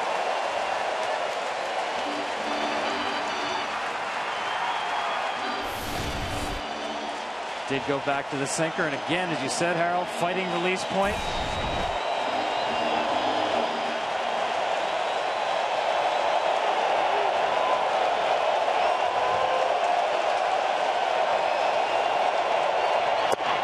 Full count. And the runners will go. Well, he quit nibbling. You know, we saw him nibble a lot against Blanco. He has come right after panic. He may have missed on a couple pitches, but it is just boom, here it is. I'm coming after you. Now Crawford gets a head start at second. And Blanco off first, good speed on.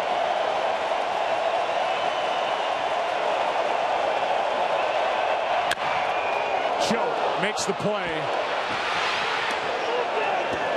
And then underhands a strike to Matt Adams. So Choate walks the first, gets the next, and battled back from a 3-1 count. Still a 4-3 Cardinal lead after 4 in Game 4.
Hey, how you doing? This is the playoffs. Calm down. No, watch him.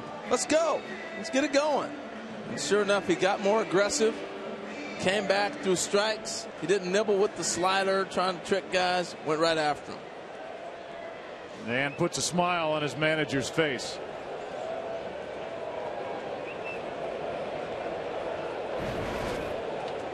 And so now a 4-3 game slips into the 5th. John Jay first up against Petit, who struck out the side in his first inning of work in the 4th. And here's my favorite cat and mouse. You see the Panda, Sandoval, playing in at third. John Jay looking for a ball to shoot it by him.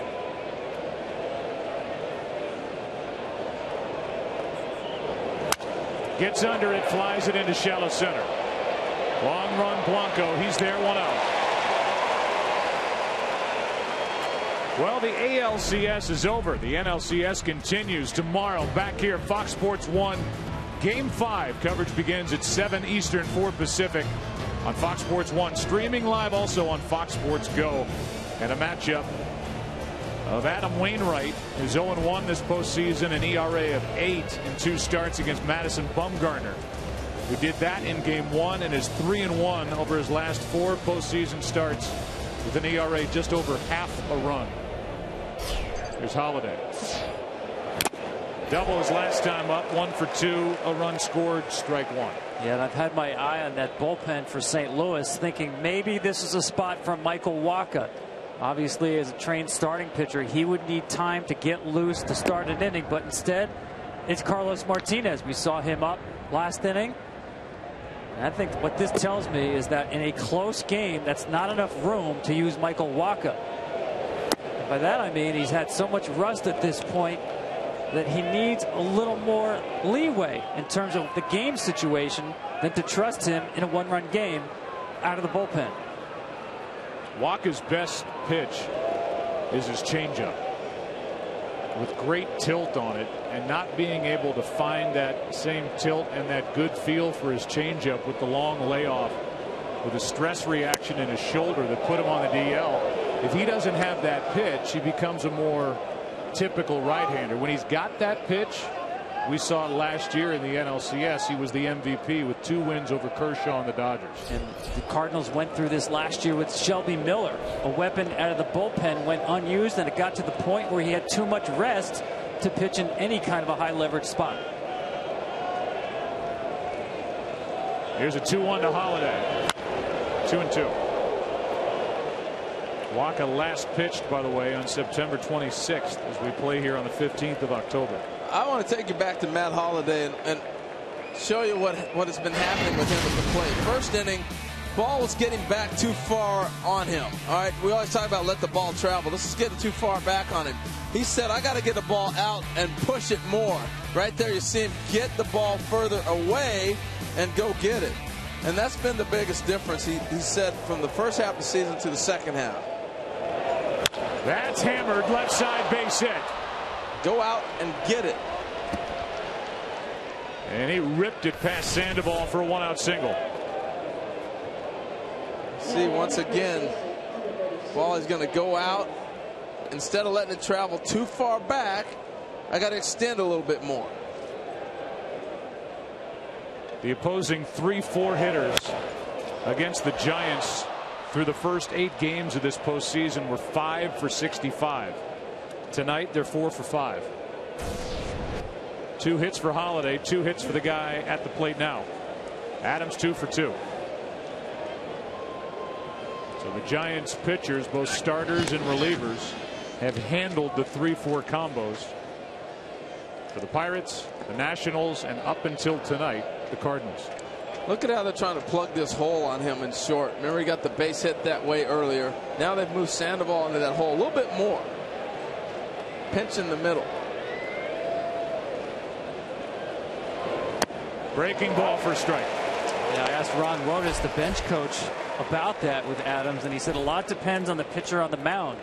And with Petit, who likes to live on that outside corner, sink the ball, backdoor cutters, Adams more likely to hit something the other way.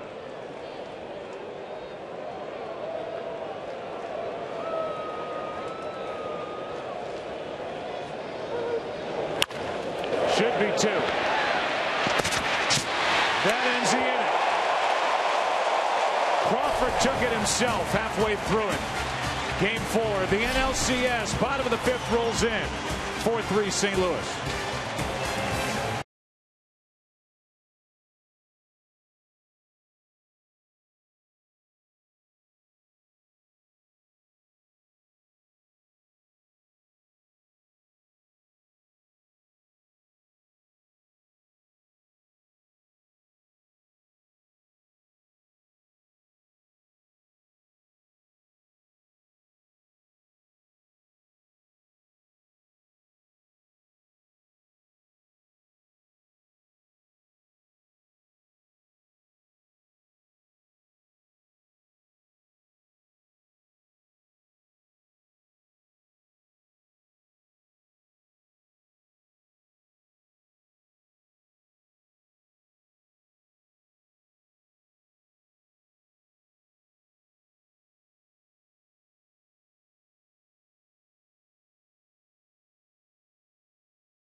Blanco has a hit. Panic with a base hit early. Posey has a couple of RBIs.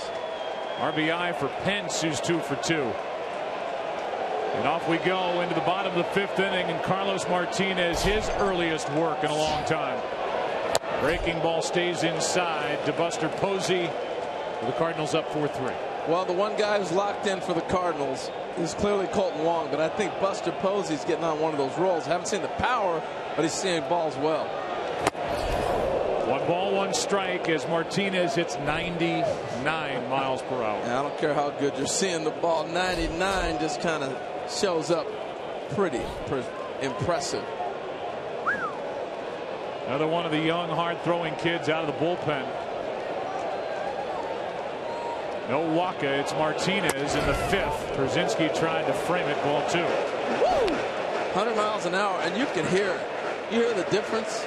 You know, we often talk about the sound of a ball off the bat. What about the sound of a glove when a guy hits it, throwing 199 miles an hour, respectively? Here's a 2-1. That's a little bit up, ball 3. This is a guy that's normally a late inning piece for Mike Matheny. In a perfect world, he actually can back up Trevor Rosenthal in case Rosenthal gets in trouble late. 5th inning. Not close, a leadoff walk, and the tying run is on. I think it speaks to the importance of the game, guys. You see Marco Gonzalez run down. Look, they know they're facing Madison Bumgarner tomorrow. And you don't know exactly what you're going to get from Adam Wainwright. For more on that, let's go down to Aaron Andrews. Aaron. Yeah, Joe, and remember in game 1, Adam Wainwright blamed his problems more on mechanics than his elbow. Actually, after he was done pitching, he went back in the video room with A.J. Brzezinski, and they went over a few things that he needed to work on and adjust. A.J. told me he caught his bullpen yesterday. He said he looked really good and had worked on those things, and he thinks he's good to go for tomorrow. Harold, by the way, I did get a little jab for you from AJ when he fell down there when he was hit by the bat. He said, "Oh, I bet Harold was saying I was faking it." So yes, they're listening. Here's a ground ball up the middle off the bat of Sandoval. Peralta step and throw, double play. 2 out, nobody on as Martinez erases the walk on the first pitch to Sandoval. It's a big double play.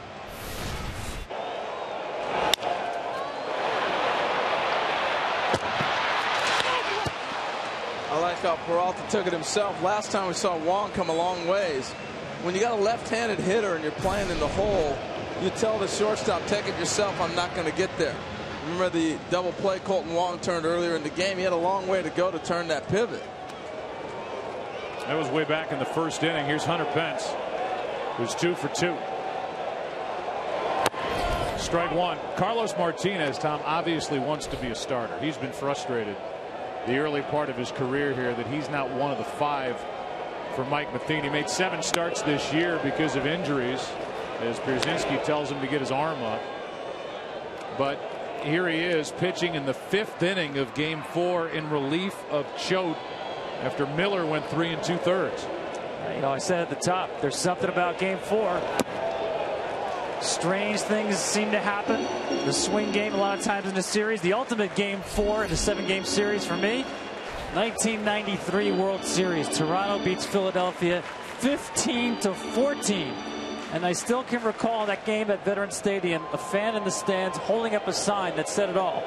It said, "We'll pitch middle relief for food." Well, it's middle relief tonight for both sides. A bullpen night. Here's a 2-1. A breaking ball on 2-1, and Pence wasn't expecting that. That's nasty. Well, you got to honor this. He watched what Buster Posey saw coming out of his hand. 190 and 99 mile an hour pitches. You got to honor it. Now full count with Brandon Belt on deck. Marco Gonzalez in the bullpen. But if you're Mike Matheny, you got to hope you don't have to go to Gonzalez here in the 5th inning. He's your only left-hander left down there. Breaking ball is up and in, a 2-out walk.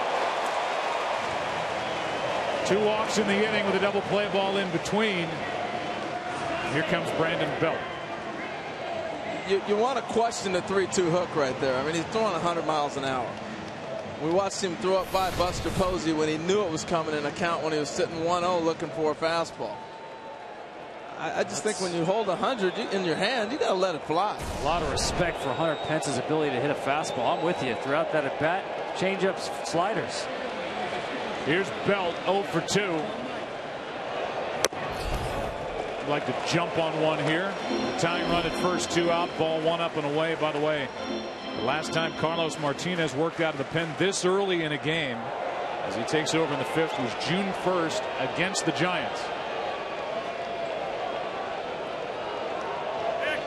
A lot more on the line here tonight, and Matt Adams has been kept busy fielding throws from the mound and from Kolten Wong over at first. He's had a nice defensive night. It won't go down in the books that way, but the ball that was hit down the line, the bullet, a couple of throws from the pitchers. The big man can move a little bit.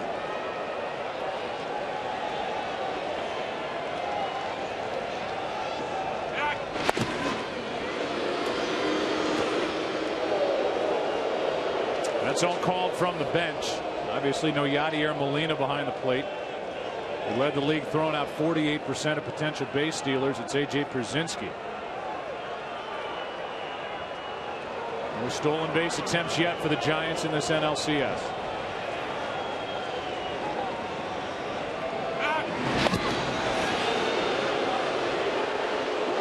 I'll tell you guys, I'm not sure I've seen a third baseman guard the line in the 5th inning against the left-handed hitter the way that Matt Carpenter is. I mean, there's some prime San Francisco real estate between Matt Carpenter and Johnny Peralta on the left side of the infield. Runner goes. Throw down by Pierzynski. He's safe. And a stolen base as Mike Matheny's going to come out and eventually check with his dugout to see if that's something he wants to challenge. Well, he got a hot fastball away. AJ gets rid of this ball nice. And I like the presentation. Looks like he's going to be safe. Johnny Peralta cut the ball off in front instead of straddling the bag. I think if he straddles, the ball's going to carry a little bit further. See where he's taking this throw? The ball is always faster than your hands. So if he's over the bag and he catches it straddling and slaps it down, I think he's got him. But because he's up front, now you reach back. I think that's why Hunter Pence is going to be safe. I think that's a good call by Bill Miller, the second base umpire. The other thing you lose, Harold, is when you do that swipe tag, you lose the ability to keep the tag on the runner. And in today's game with replay, you should hold the tag on the runner for this very reason. If the foot comes off the base for a split second, the camera can pick it up and you might get the call. But by getting the throw in front of the base with the swipe tag, you can't leave the tag on the runner. This play is under review and it's presented by Samsung. Mike Matheny got off to a terrible start with challenges. It's picked up since then. I think the tag gets on his leg late, but Mike Matheny challenged it. He lost 15 of his first 18 challenges. Ended 12 out of 31 for the year, so he was successful. Matheny 9 for his last 13, 1 for 1 this postseason, but I don't think he wins this. No, that's an old school tag, and you'll see Pence will leave the base very briefly. Yep. Today's game, a lot of teams instructing their infielders keep the tag on the runner. Remember, Phil Cuzzy is in the replay room back in New York. He's not there alone. The challenge by Matheny, hoping just to get a call, but using his challenge here. Well, watch where Johnny Peralta starts, okay? A lot of times when you have the delivery, you go. He's waiting to make sure the swing, and then he breaks. If he broke all the way and got to the bag and straddled it, you're giving up the ground ball to the right side, the left side of the infield, but your catcher's there. It was a fastball away. You knew he was running. They threw over 3 times. So you vacate the spot, you get there, and you get the throw. But some teams play it different, and he may be the guy that plays it a different way than maybe I'm talking about. Well, an unsuccessful challenge for Mike Matheny here in the 5th. And now the tying run is a base hit away.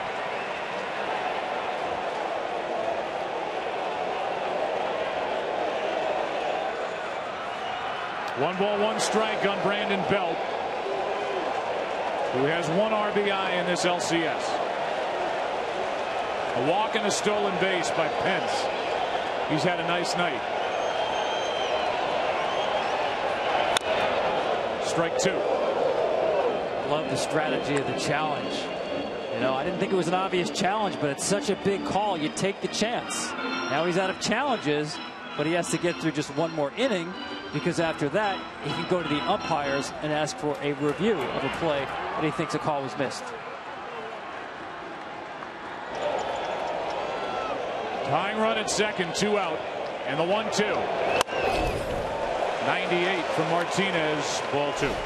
I think it's just telling how you almost get the sense the Cardinals are losing instead of winning this game, the way they put such an emphasis right now in this half inning. Bringing in Martinez in the 5th. That's into right. Grichuk is there, not dealing with a wind he had to deal with yesterday, and the inning is over. As Martinez in his first inning of work gets around 2 walks. The double play ball helps. The kid's coming up. Kolten Wong due up second in the 6th. Absolutely red hot. He's homered tonight. St. Louis up 4-3.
More action in this game 4 seemingly than we've seen in any of the first 3 games. We're only in the 6th. Breaking ball from Petit drops in for a strike on Peralta, who is 0 for 2. He's bounced into 2 double plays. More the same from Yusmeiro Petit. 2 scoreless innings, 3 strikeouts, 1 hit.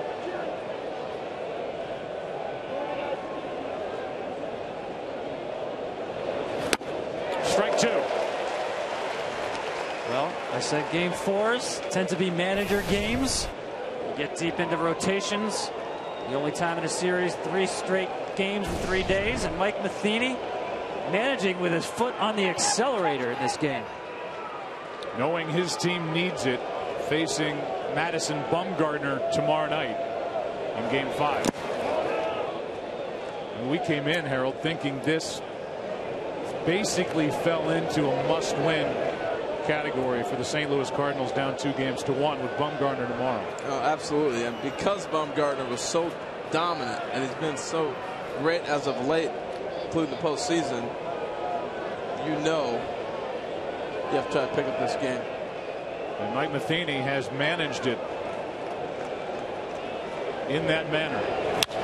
Here's a shot into the gap in left center field. Over to get it, Ishikawa. For 3 is Peralta. 1 away.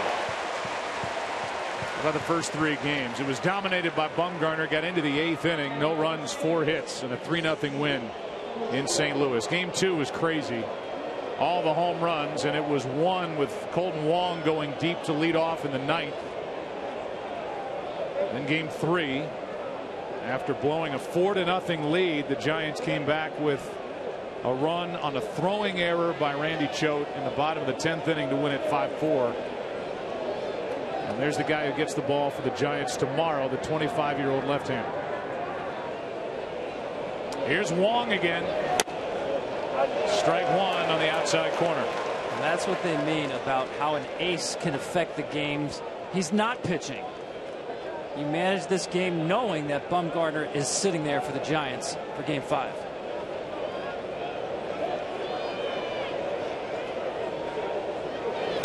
That's foul. Look at what Kolten Wong has done. 7 extra base hits for his first 7 hits in this postseason.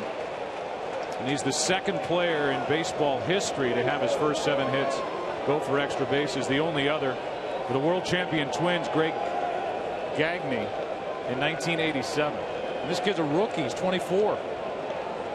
It's just an amazing story, too, the turnaround for him. He was sent out early in the year back to AAA. Worked on his swing, came back, ended the year with a .249 average and 12 home runs. If he doesn't swing, it's a ball. Took one on the edge on the first pitch, fouled the next away. After a ball, here comes a 1-2 pitch from Petit. Just spoiled it. Don't forget, this is a guy introduced to a lot of people in the baseball world in the postseason last year. What happened? Gets picked off first base by Koji Uehara in the World Series. And he's not afraid, Harold, about talking about that event and how it's made him a better, tougher player. That night, after he was picked off to end the game, stood in his locker, tears in his eyes, and answered everybody's questions. You knew then the character of this young man.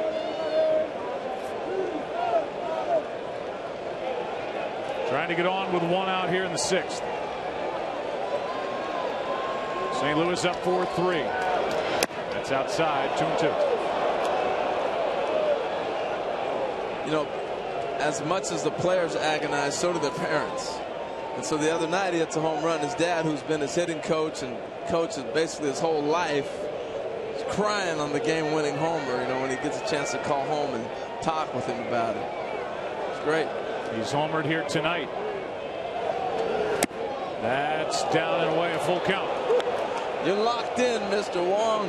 My goodness. I mean, honestly, I don't know how you get him out right now. The pitches he's taking, I mean, you hope he hits a bullet at somebody. I mean, everybody's shaking their head like, how does he not swing at that pitch?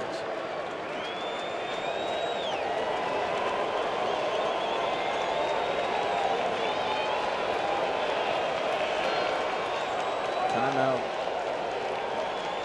Wong doesn't even want to step out. To the right side, it's a fair ball. 2 out. They froze him. They iced him. Sometimes you have to step out. That took a little too long, and he was totally out of sync when the pitch started. That before he got ready to hit, he was already out of sync. He waited way too long. And that's why he called the timeout. Now A.J. Pierzynski, as Wong's retired for the first time tonight. Creative way to score a game. A.J. Pierzynski, with the bases empty, he's 1 for 2 as an RBI, ball 1. Now, how come I'm the only one that got blamed for A.J. stumbling around doing a little acting job? Tom said he won an Oscar, but no, Harold probably said something. That was back in the second. Here's a 1-0. 1 ball, 1 strike.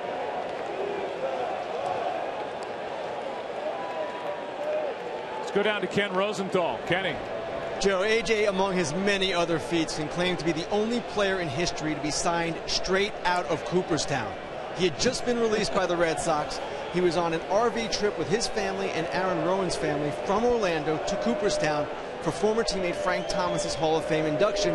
And he actually was on a boat on Lake Otsego when his deal with the Cardinals was finalized. He even had a cell phone conversation with Mike Matheny while on the boat.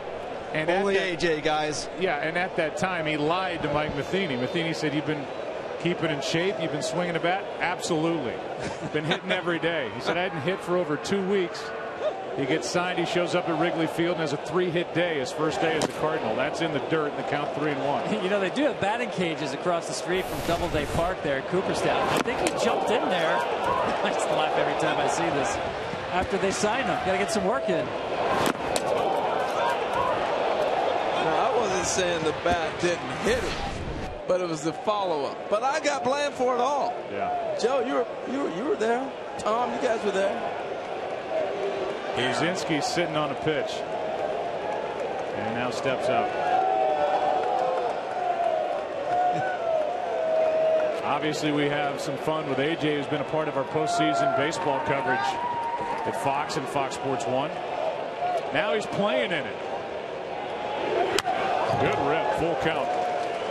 He's a smart baseball guy too, man. Spending time with him. You know, he has a bad perception. A lot of people perceive him the wrong way. When you spend time with him, you get to know him. Great guy and very intelligent baseball player. I agree. Real good 2-strike hitter too. He's able to spoil a lot of good pitches, shorten up his swing, which already is a short swing.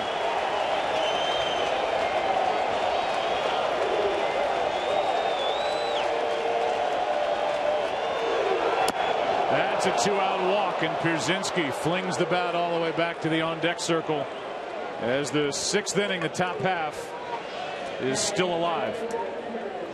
It'll bring in Grichuk. Well, you can see why Petit is so tough. Every pitch is around the plate. He nibbles and makes you chase bad pitches. And tonight, the discipline has kind of paid off for the Cardinals. They've laid off some tough pitches, and so they've been able to stretch him a little bit. But you can see why he's had such great success. Absolutely, and I think he's got a very unusual release point. His hand really doesn't get far away from his body, and I think that's why that fastball is so tough. Grichuk takes a strike with Oscar Taveras in the on-deck circle, and Marco Gonzalez, the rookie, ready to go in the Cardinal bullpen. And Lopez getting ready for Taveras in the Giant bullpen if they get there. That's up to Petit and Grichuk.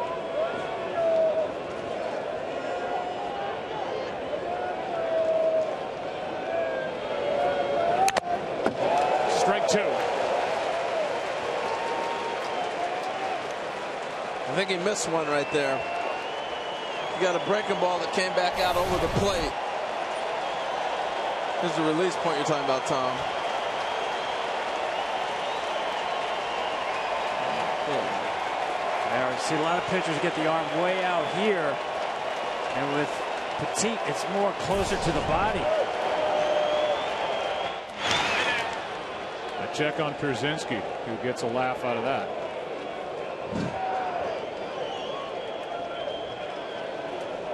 Grichuk homered here yesterday in the 7th inning to tie the game at 4. That was against the starter Tim Hudson. Ball one.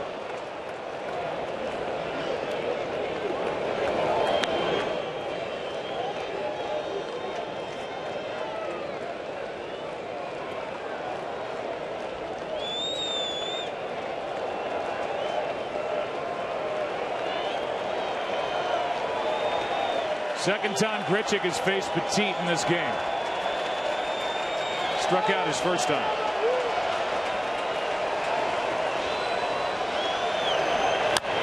Pops this one up right side. Foul ball. Out of play.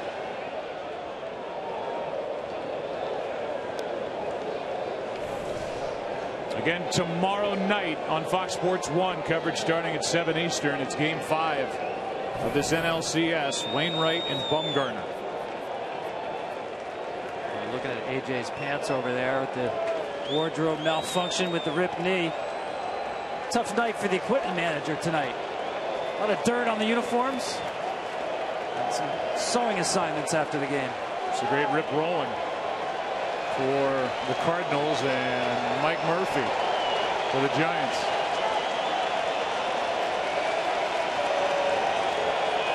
Here's a 1-2. 2-2. That's what I'm talking about right there.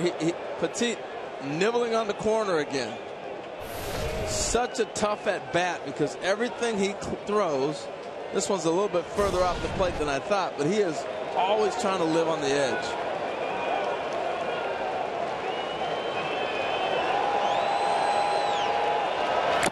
Struck him out. Petit with 3 scoreless innings here in game number 4. And he does what the Giants fans are doing for him, applauding. Bottom of the 6th inning rolls in. Giants bat down 1.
Changing the game of wireless. MLB fans, join the biggest seventh inning stretch with your best take me out to the ball game. You might be featured in game 4 of the upcoming World Series. Go to T-Mobile.com/the-big-7. A lot of changes. Tony Cruz takes over behind the plate for A.J. Pierzynski. Cruz will bat in 9th. Marco Gonzalez takes over on the mound, batting in the 7th spot. And here is Perez off the bench. Batting for Ishikawa, Juan Perez, who couldn't get a bunt down in the 10th inning yesterday, but got a base hit to set it up for Blanco, who dropped down the bunt, the error, and the Giants won. That's a strike from the 22-year-old left-hander who was the Cardinals' first-round draft pick just last year. Yeah, I asked him about the bunt yesterday, if he considered bunting with 2 strikes or if he thought he might get that sign. He said, I was anticipating it. There's a 1-1. Inside, ball 2. The double switch pushes the pitcher's spot 7 places down. Mike Matheny wants to get 2 innings at least out of Marco Gonzalez.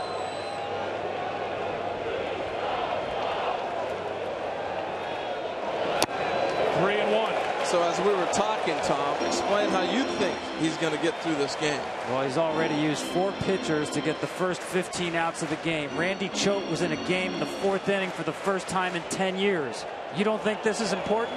I think it's 2 innings from Gonzalez is the optimum. Full count on Perez. With Mishak and Rosenthal to pick up the last 6. How about the faith Mike Matheny has shown in this 22-year-old left-hander? Special, man. It reminds me a lot of Frank Viola. Doesn't have the changeup that he had. That misses for ball 4.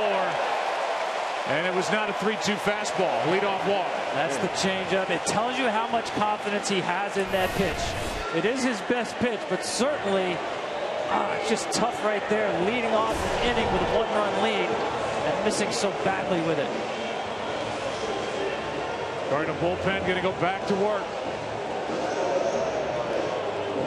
They're going to need to take more dirt down to that bullpen mound. Wearing it out. Now it's Crawford. It's a big opportunity for the Giants to get back in this thing. You got really the Cardinals reeling when you're talking about having a stretch to get through this bullpen. They put anything together, you put them away. Woo, nice snap move. Now Gonzalez got the snap move, he's got the liftover hang move, and he's got a quick delivery to home plate. Very difficult to run on. Maine is getting loose. Meanwhile, Tony Cruz taking over behind the plate. Not Yadier Molina. Nobody is, but pretty good catch, release, throw guy. Tying run at first, nobody out. 2nd straight inning with a leadoff walk. Martinez got around it. Now Crawford pops it up. Foul territory. Carpenter out of room. Strike 1.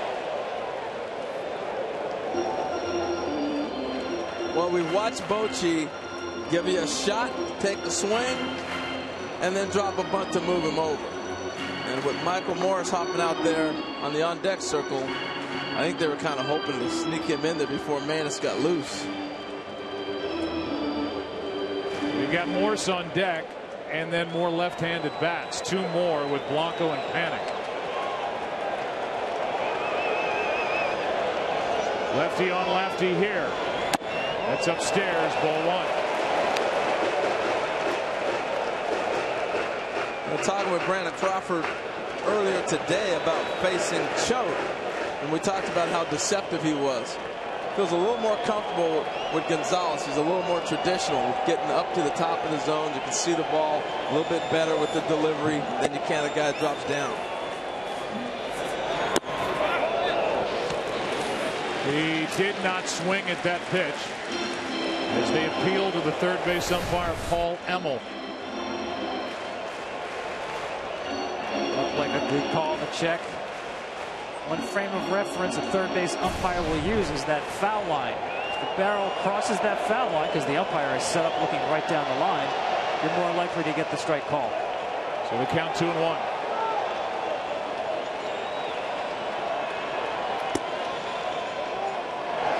Hard hit base hit. his first of the series. Stopping at second is Perez, and it's 2 on, nobody out. So there it was, trying to shoot a ball to the right side through that 4-hole between second and first. But again, I think the comfort of seeing a traditional delivery from a left-hander as opposed to somebody who drops down on you really gave Brandon Crawford a good look. And this was not in the plans for Mike Matheny. And he just said to Derek Lilliquist, go out and talk to him. Well, now Morse has been called back, and Matt Duffy will be sent to the plate. Only time we've seen Duffy is when he came on as a pinch runner in game number 2 and tied the game on a wild pitch from second base. Now he's up there likely to bunt.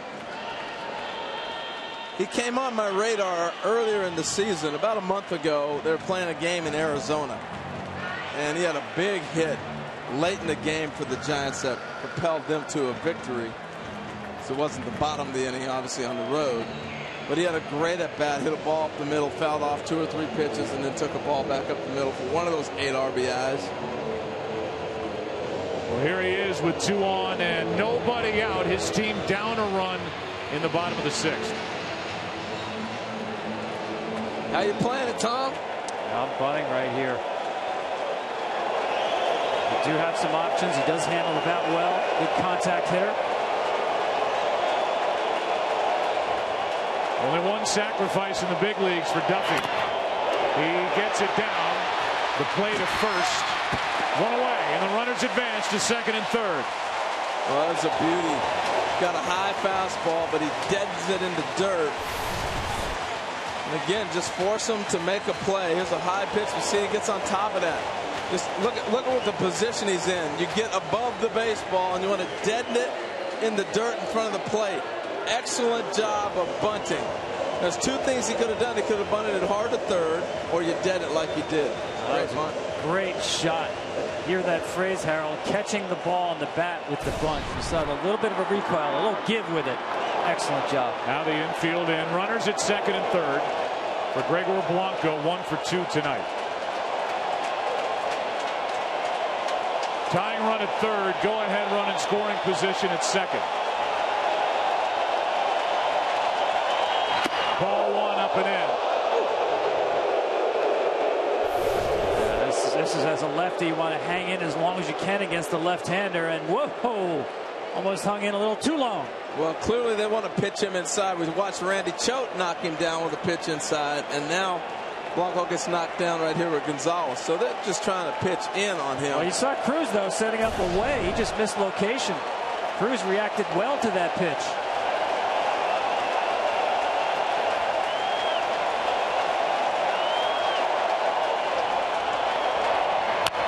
Right side, Adams will come home, and too late. Tie game.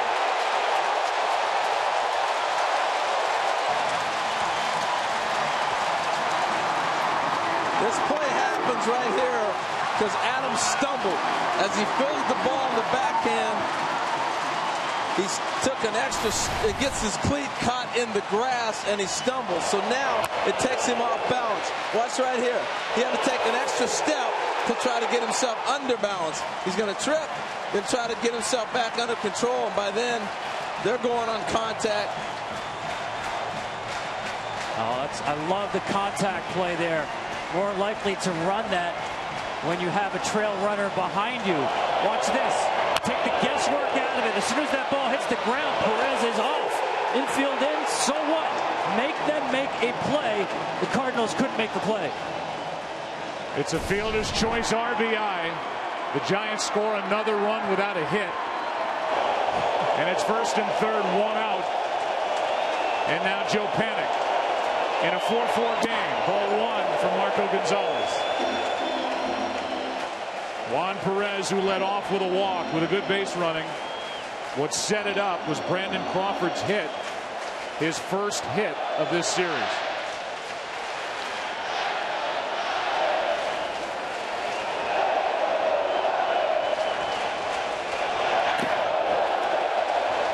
Ball 2. You see the Cardinals kind of splitting the difference in the middle infield, giving him the option, something really hit hard. Maybe you look at home, but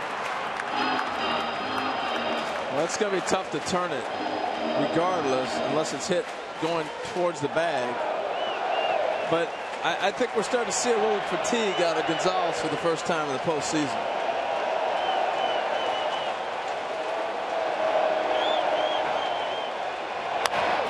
Adams will tag the bag. Now the run to the plate, and the Giants lead. Well, that's one of those bait plays.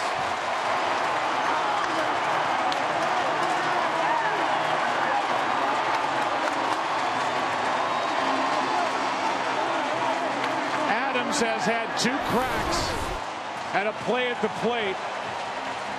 He did not get Perez. He steps on the bag through to second.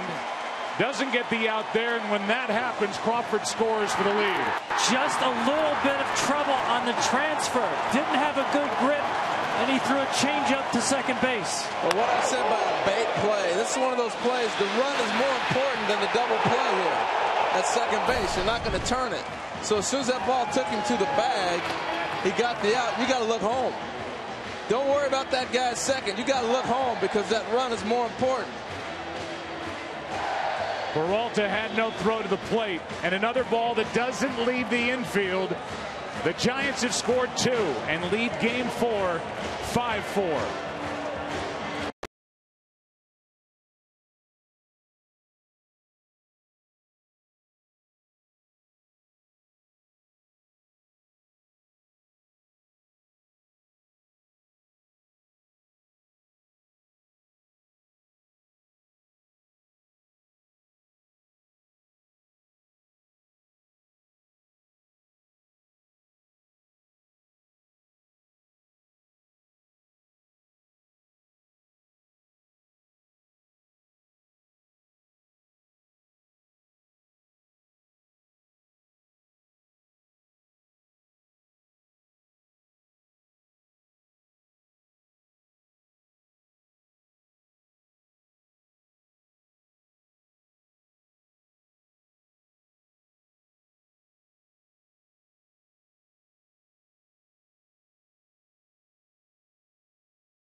Gonzalez runner at second, 2 out, and the batter is Buster Posey, who has a walk, an RBI single, and a sac fly. That's foul. Matt Adams made the defensive play, and you can just see him hanging his head over there at first base a bit. Here's the first one when he couldn't get a grip, looked at the runner initially, and then threw into the dirt. That tied the game. And then here he's at the bag. He gets the pickup, the out as he steps on, but instead of looking to the plate, he looks down to second, and the go-ahead run scores. Wrong decision by Adams. And now strike 2 on Buster Posey. But I still say he's fishing for the grip on the baseball, trying to turn that double play. The enemy of the defender is haste. And twice, Matt Adams, once throwing off the wrong foot, and the second time, failing to get a clean grip on the baseball, was not able to make the throw. That felt getting loose. Posey trying to knock home another as the Giants are on top for the first time tonight. Time called at the plate. Yeah, but if you look back at the play, though, guys, You're first and third, so the ball takes him to the bag. You got the force out for one. Now, if you get that runner in a run down between second and first, and the run scores before you get the out, the run counts. So you got to go home. Forget him at second. Here's the 0-2. That's into left. Posey, another hit. Here comes the runner, no throw. It's 6-4 Giants.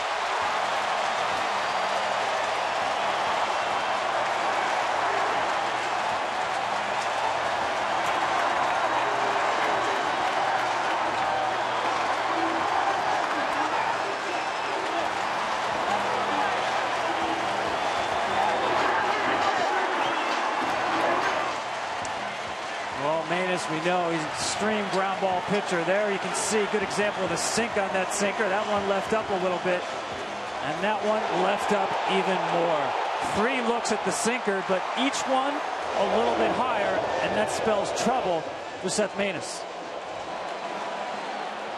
Blanco scores to make it 6-4. Now Sandoval.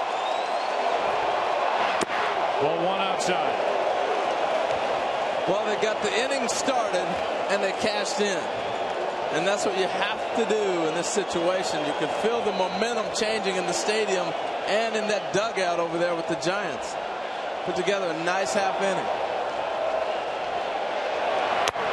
All these moves by Mike Matheny. And yet what started this was a leadoff walk as Bruce Bochy went to his bench. Called on Juan Perez, and Marco Gonzalez walked him. And the pitch was a 3-2 changeup from Marco Gonzalez. Sandoval waits for a 1-1. Strike 2. There's that pitch that started it all. Those little things, big things, results. Not so much the choice of the pitch. He has an excellent changeup. Wasn't able to throw it for a strike.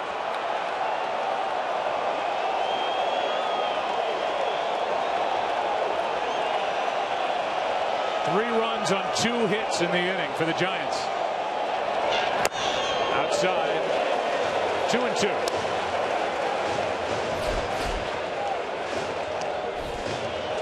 For the Cardinals in the 7th. It'll be Cruz, Carpenter, and Jay. With Affeldt getting loose.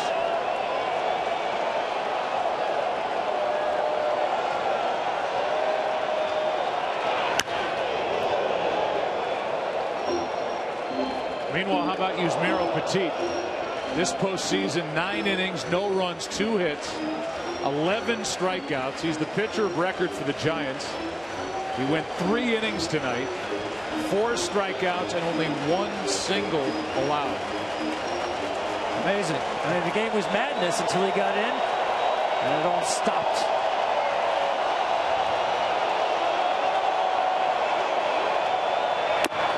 Full count. He's a weapon to be able to have a guy that can do that at any time in the game for you.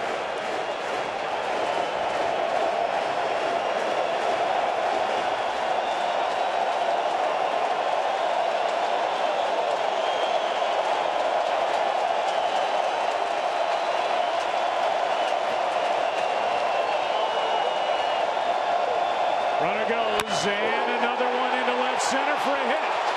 Posey's going to head to third. Base hit Sandoval. First and third, 2 out.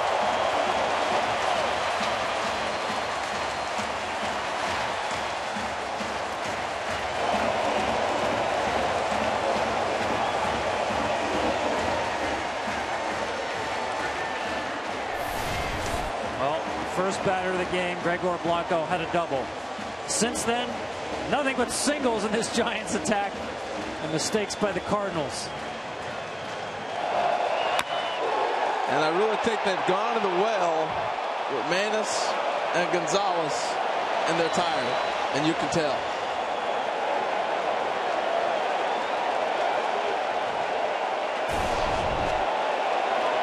Now it's Hunter Pence.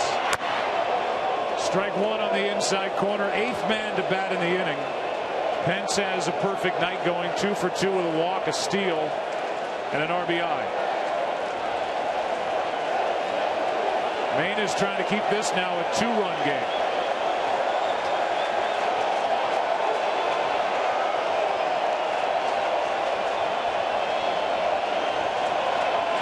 Popped up.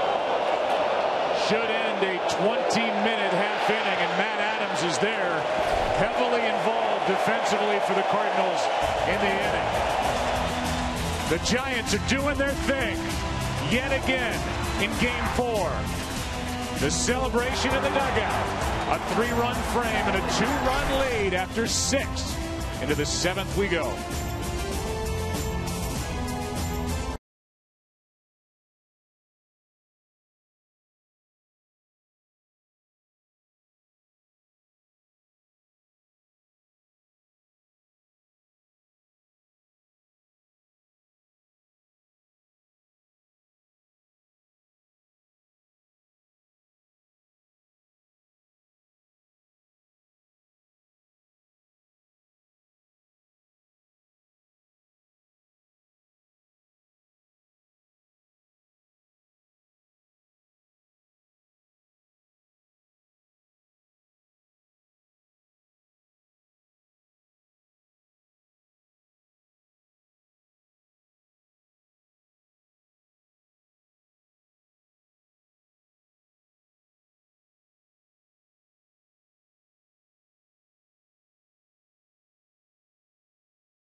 Dak Prescott of the #1 ranked Mississippi State Ball Club joins our Matt Leinart for an exclusive interview plus instant reaction from this game, as well as more from Kansas City, where the Royals are heading to the World Series. It's all coming up after the game on Fox Sports Live. Tonight's aerial coverage brought to you by DirecTV. If you call yourself a sports fan, you got to get DirecTV. Call 1-800-DirecTV. What a game. It's 6-4 going into the 7th. Juan Perez stays in the game. He's in left. And Jeremy Affeldt, who had a lot of work here yesterday when he went an inning and 2/3, allowed 1 hit, no runs, takes over. Tony Cruz first up.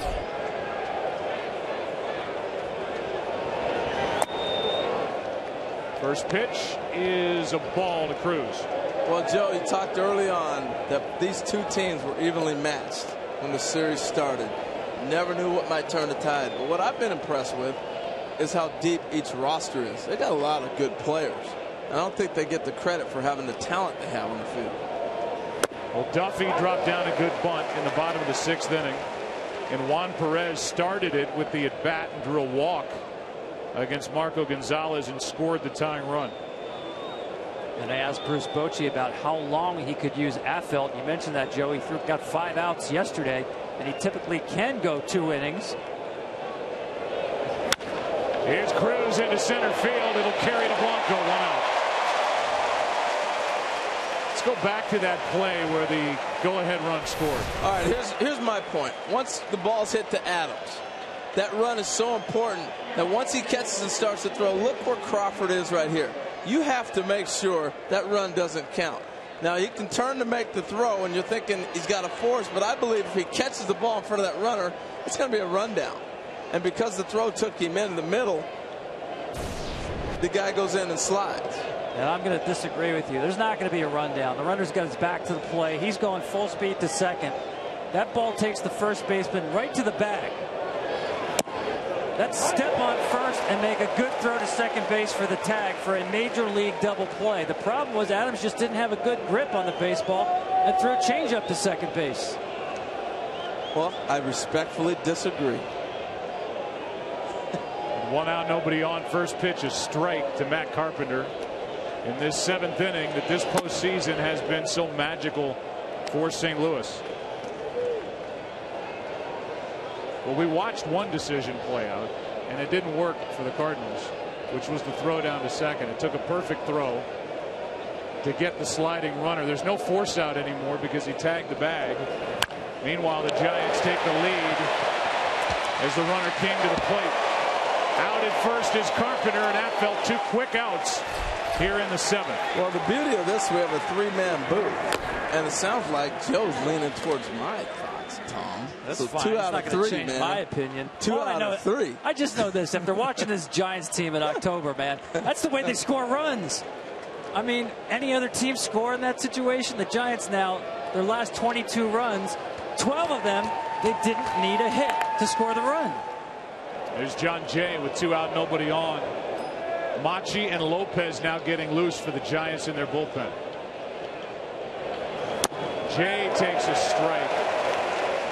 It was then Dodgers general manager Ned Colletti who talked about this Giants team. He said they'll steal your lunch money, and if you give them a little crack, they'll take the opening and they'll make the most of it, and they've done it the entire postseason. I think the fact that they put the ball in play and they force mistakes. You look at the last 2 days. How have they scored runs? A thrown away bunt right there with putting pressure on Adams on 2 balls in the last half inning. They don't strike out. Tom, you've been talking about that with both these clubs. With so many strikeouts in the game today, you can see what putting the ball in play does. Strikeouts gone up. I think it's now 9 consecutive years. How about this on the Giants in the postseason? They've already played 5 games where they have not struck out more than 4 times. The rest of baseball this postseason doesn't have a single one of those games. Just put pressure. The 2-1. It's foul.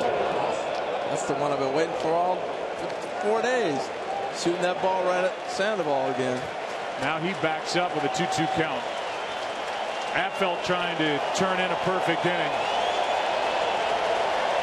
And Bruce Bochy trusts that group of 4 down in his bullpen, and Affeldt's been a part of it since 2010.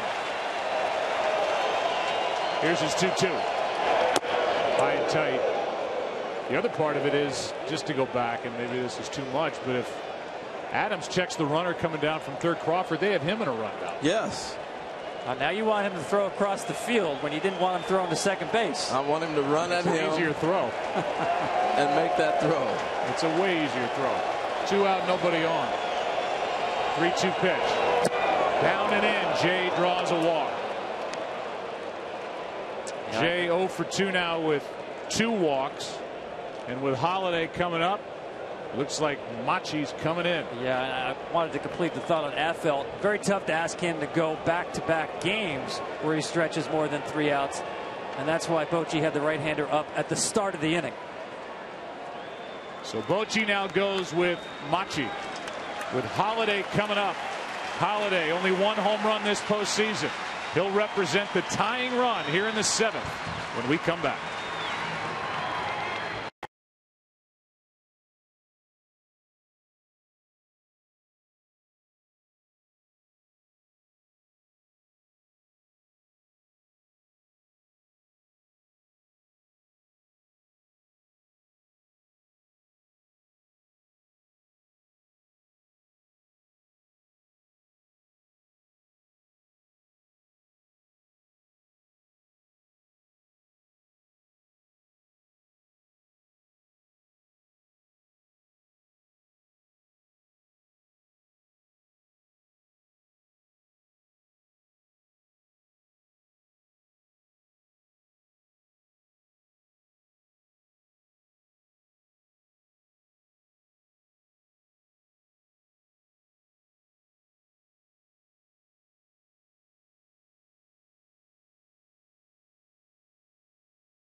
We are playing in the top of the 7th inning. Jeremy Affeldt gives way to Gene Machi. Tell you what, this is a big at bat because Matt Holliday's starting to get locked in, and this is where you hope he runs into one if you're a Cardinal fan. Holliday 2 for his last 3, doubled into right and then ripped a single into left. Hit 20 home runs during the regular season. He's got another hit. Now the tying runs are on with 2 out here in the 7th inning. Matt Adams coming up. Javier Lopez in the bullpen. And we're going to have another pitching change. Hey, this is how big this game. Tom, you said it's a manager's game. It's a manager's game. Didn't expect we'd get all these moves. This is the right one because this at bat is too big not to fire your last left-handed bullet. Javi Lopez. Especially with the drama that Matt Adams has provided this postseason in the late innings. It's 2 on with 2 out. Tying runs on here in the 7th.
Division Series Game 4 down 2-0. 3-run home run off Kershaw in the 7th inning. In the deciding Game 4. And then NLCS Game 2 in the 8th inning. Back in St. Louis. That run would not hold up. It took a home run from Wong to win it. But now it's a tough matchup for Adams against Javier Lopez. Ball 1 down and away. Tough matchup, but you know Bruce Bochy didn't want this scenario. Had the platoon advantage with Affeldt on Jay, 2 outs, bases empty. Had the walk, platoon advantage, Machi on Holliday, base hit. Lopez has been automatic since 2010 in the postseason. Falls behind 2-0.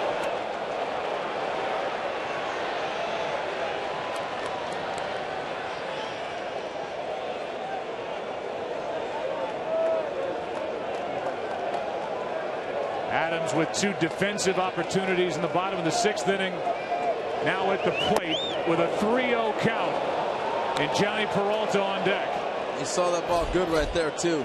He's looking for something inside to jump on. You can see start to open up and go get it. Ball away. I wonder if he gets a green light. You got Romo in the bullpen with a right-handed batter, Peralta next. Lopez with a count 3-0. He finds the outside corner, strike 1. You got the call there. That's a 3-0 strike right here. Otherwise, Well, we've got another pitcher in the game. We've already had 11 to get the first 38 outs in this game. Now 3-1. Adams had a good rip. Full count, and the runners will go.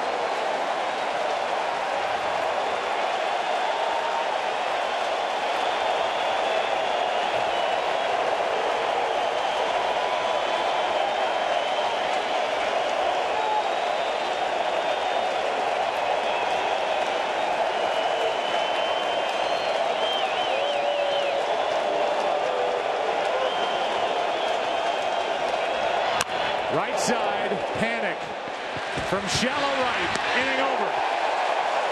And Lopez comes back from a 3-0 count to get Matt Adams and keep the Giants up 6-4.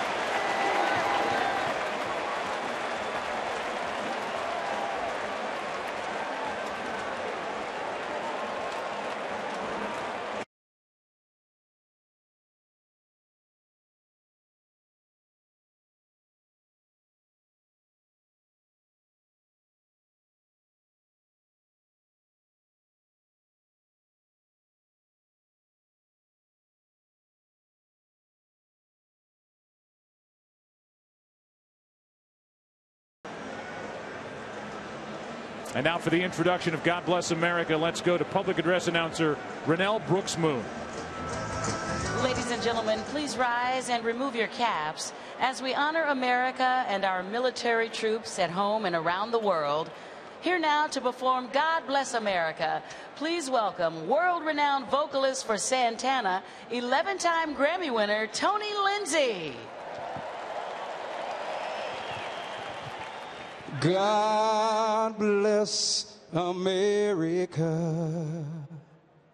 land we all love. Stand beside her and guide her through the night with the lights from above. From the mountains to the prairies, to the ocean, white with foam. God bless America, my home, sweet home. God bless America,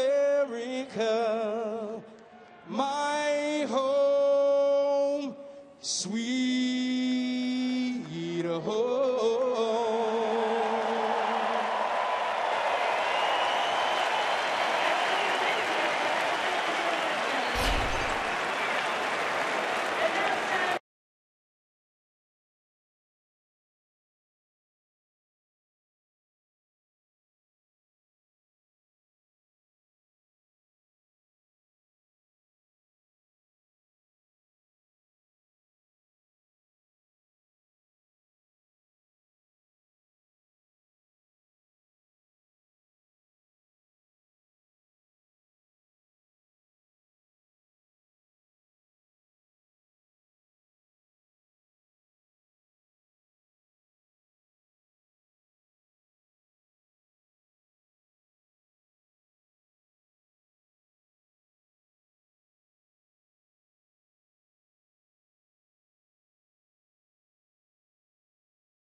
By T-Mobile, changing the game of wireless.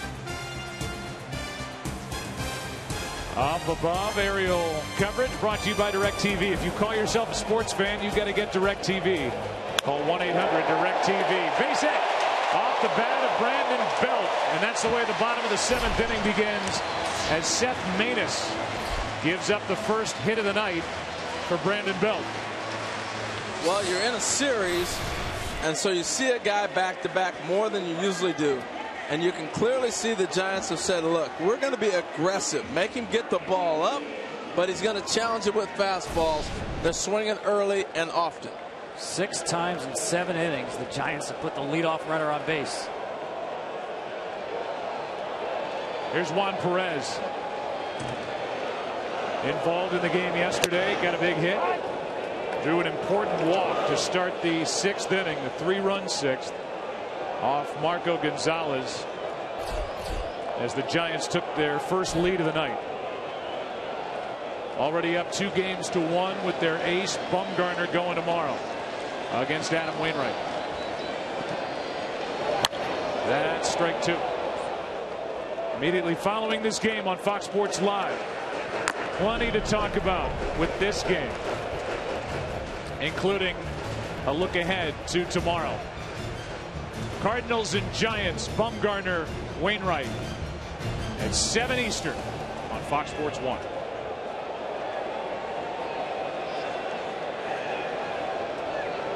Counts 0-2 on Juan Perez.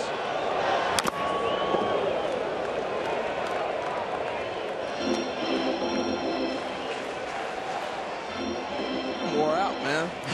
7th inning. I mean, there has been a lot of action tonight. We had single runs in the 1st inning. Cardinals jumped out to a 4-1 lead. The Giants came right back with 2 in the 3rd, 3 in the 6th. Long night for the Cardinal bullpen. A strikeout for out number 1. I like the decision on this pitch. He's been throwing fastballs. He pulls the string on the changeup. See the grip right here, and it coming out of his hand. It looks like the same pitch, and he gets Perez out front for the punch out. It'll bring in Brandon Crawford, who picked the right time for his first hit of this NLCS. He's now 1 for 12. After the walk to Perez to start the 6th, got a base hit into right. With 2 on, nobody out. Good bunt by Duffy. And a couple of defensive chances for Adams. Couldn't get one play at the plate. Couldn't turn a double play with the next batter. Strike 1. Just seems like you give the Giants anything. Not just defensive mistakes, but leadoff walks. They will make you pay. Of course, the leadoff walk last night by Crawford leads to the winning run. You said, Joe, the walk to Perez in the 6th started the rally. Now the 0-1 pitch. Brandon Crawford. Strike 2. Tom, you came in talking about this being a bullpen game. And while the Giants bullpen has had to work longer tonight, they've also been more effective. I said it would be a bullpen game, Joe, but I didn't expect all of these decisions and so early in the game. Both starting pitchers out before the 4th inning was over. Randy Choate, the left-handed specialist for the Cardinals, was in the game in the 4th. And then Carlos Martinez in the 5th. It's outside, ball 1. Marco Gonzalez on the hook with a loss if the Cardinals don't come back. Now Seth Maness. Cardinals have Waka, Neshek, and Rosenthal left in their pen.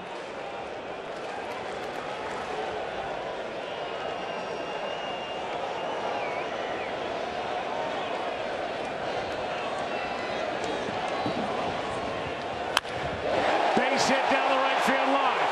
Bell will dig for 3rd. They may bring him around. They're going to hold him late on a double by Crawford as Grichuk gets it back in.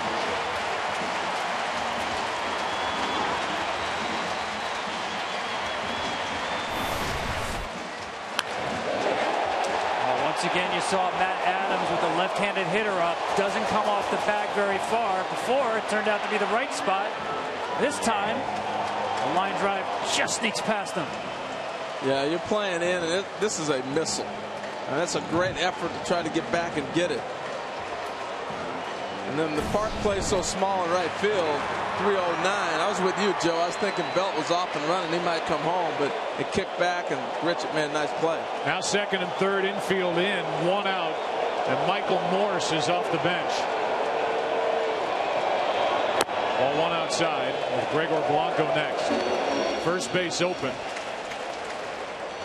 Well, Bochy had Morris out on the on-deck circle and called him back when Duffy bunted for an opportunity like this. You want him to swing the bat. 2-0. Two good takes here by Morris with the infield in. And the sinker ball pitcher on the mound. His job is make Maness get the ball up so we can lift something into the outfield. And this is critical for Maness not to give in. You got an open base. You don't want to let Mike Morris right now beat you and break this game wide open. 2 runs is still manageable. Here's a 2-0. He got the outside corner, 2-1. Good pitch, 2-0. You know he's looking for something in to drive. He just painted it on the outside half. It's a good take and a good pitch. Exactly. Great take by Morris right here. Nothing you can do with this really but roll over on it. Hit a ground ball. There's a ground ball to third. Carpenter comes home, and the tag for the out. 2 away is Belt cut down by Carpenter.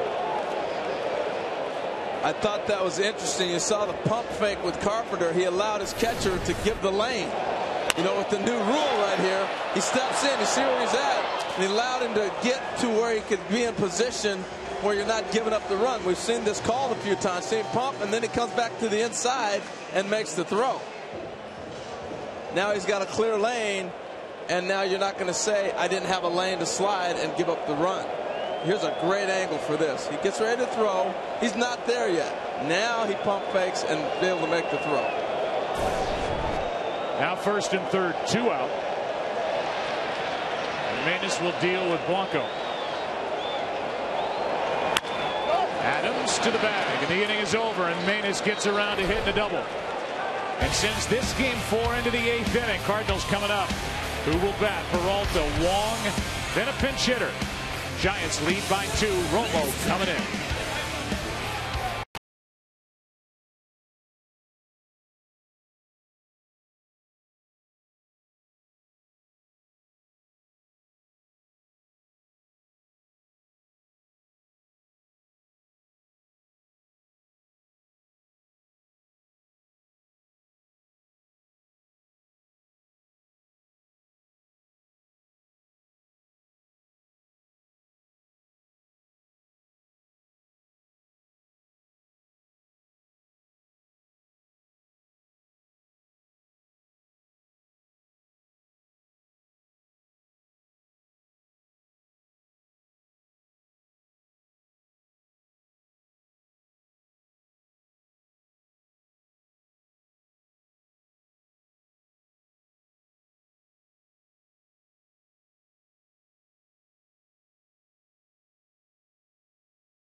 the big seventh.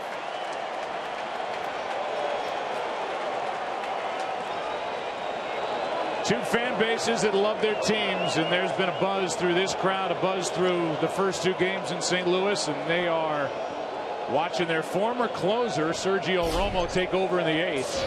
With Peralta first up, 2-run lead, strike one.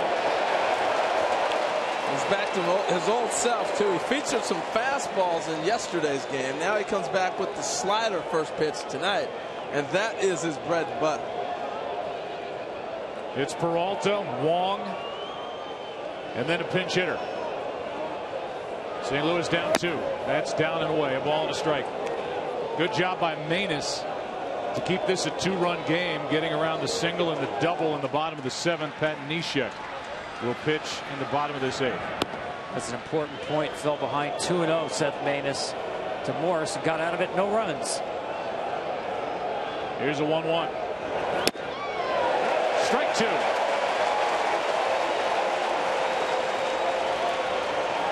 He throws so many sliders that you have a tendency to think he's got to throw a fastball. You know, it's amazing.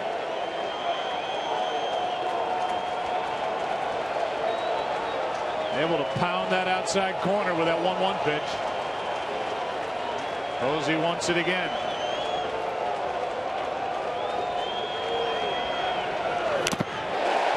Foul tip. The amazing thing for me with Roma, as many sliders as he throws, he rarely hangs them. If he misses, he's going to miss further away. Just tremendous confidence and command in that pitch.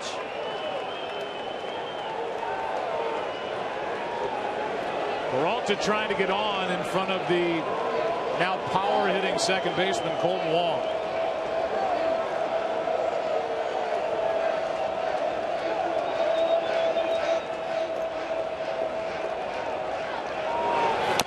Strikeout starts the 8th. Great job by Buster Posey. He tells Romo, we're throwing slider, but shake me. Make him think we're going somewhere else. And is able to get away with the pitch even though it's over the plate. And the reason he misses this, it's a different speed. It's 79 miles an hour. He changes speeds on it, not only brakes, but now all of a sudden he puts the brakes on a slider. Tough to read. How about the night in the series for Peralta? 0 for 4 tonight, 2 out of 13 in this LCS, and only 1 RBI single. Here's Wong. 1 out, nobody on. Strike 1.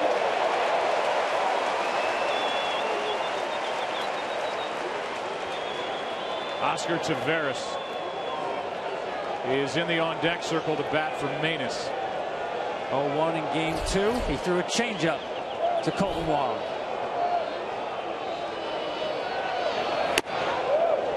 Not going to make that mistake again. Change that up. That was the game-winning home run in the 9th inning leading off. There's a guy who will have the pressure on him tomorrow night, Adam Wainwright.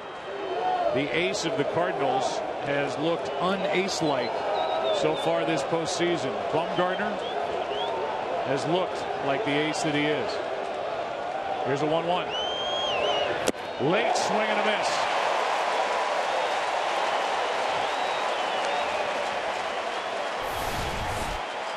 And now he comes back with a changeup. Look at that grip right there.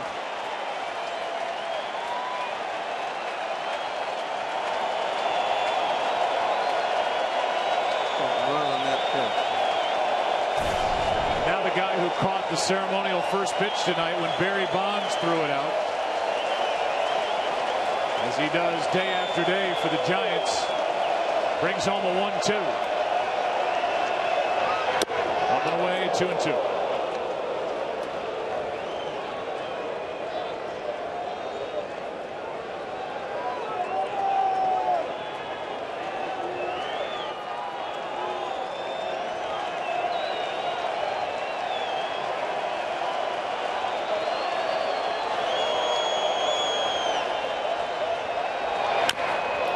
That's Romo off the mound. He got him. 2 down. If he doesn't get off the mound and make that play, that's a base hit.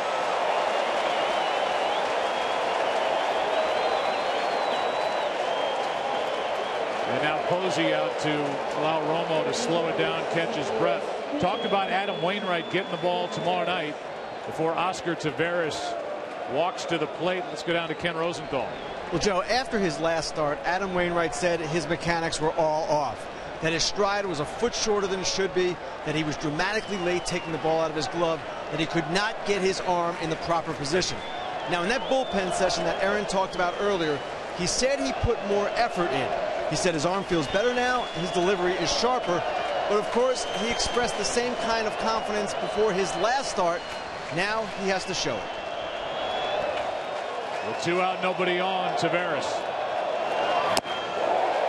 Strike 1. Well, we know this guy can hammer an off-speed pitch. The way to attack him is with fastballs. A good sinker right there by Romo. Get a pinch hit home run in the 7th inning of Game 2.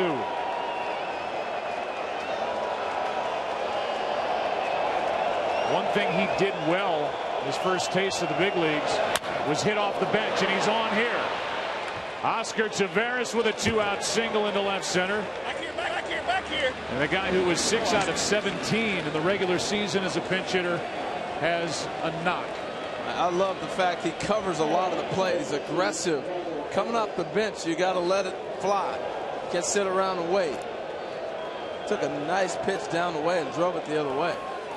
And now another young guy, Randall Grichuk,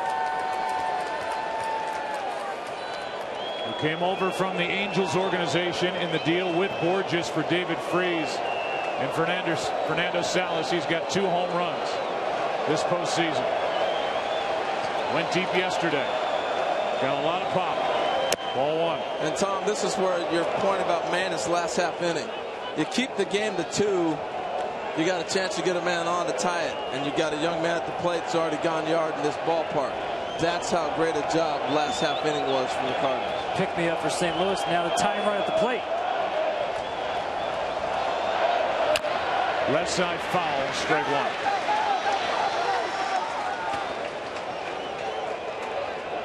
Grichuk up and down 3 times this year for the Cardinals. Really got hot and then just took over right field. A spot that was opened up for that man, Oscar Taveras. And the Cardinals traded Alan Craig to the Red Sox.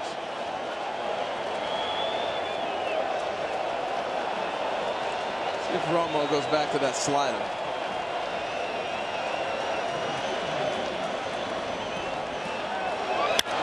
In the air to right center field. Back is Blanco. Bottom of the 8th rolls in. Romo is scoreless frame. Giants will bat up 2-1, leading at 6-4.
4.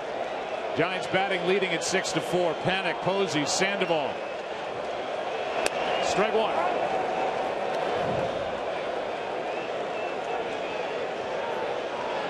For as good as this series has been in these games, have been one of the most exciting moments here in San Francisco is watching Steve Perry entertain before the bottom of the 8th. Here's Wong. Here's another taste we showed you yesterday.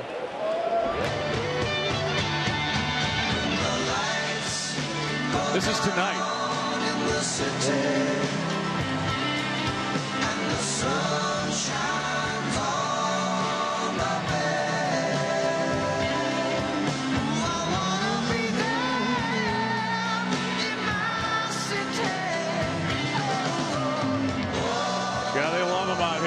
It's fun to watch. It's the largest karaoke bar in the country when he sings here. I thought he was going to fall over the rail. I mean, he came storming down those steps.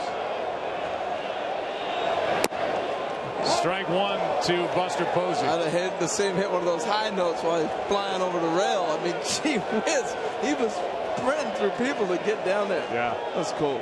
It's really cool. Posey's had a big night. Sac fly in the first inning, RBI, single, and a run scored in the third. A walk in the fifth, RBI hit in that 3-run sixth, and his RBI took it from 5-4 to 6-4. Mr. Dependable. These two guys back to back, Posey and Sandoval, are still looking for that elusive home run, but man, they are knocking out some hits. They transform an offense when they got it going. Just nasty stuff from Neshek. Strike two. Yeah, I was joking with Hensley Mullins, the hitting coach, before the game. He said about the lack of home runs. We have a bloop attack, we have a walk attack, a wild pitch attack, and tonight you can add the infield grounder attack. More than 200 at bats since their last home run. They've scored 12 of their last 20 runs without a base hit on the run scoring play. 2 out.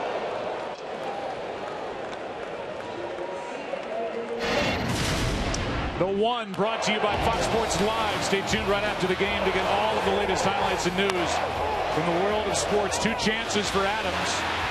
Could not get the first out at the plate. The game was tied. Didn't check the runner the next time. He got the hard smash to him at first, and the Giants took the lead. They added another run. It's 6-4 still because of the good work by the bullpen, which Bruce Bochy and these fans have come to expect. And it will be at least a 2-run lead for Santiago Casilla in the 9th. Neshek throwing that little 68-mile-an-hour changeup up there, a little eephus. Sandoval hit a bullet to left field with it yesterday, or to third base actually at Carpenter. Sandoval has reached base now 22 consecutive postseason games at 66 for strike one. There it is. I can't remember back in the day who threw that eephus pitch that Tony Perez swung at in the.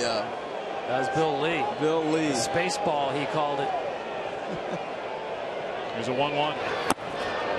If you go driving on the 101 at 66, they're honking the horn at you. Move it along. Especially out here.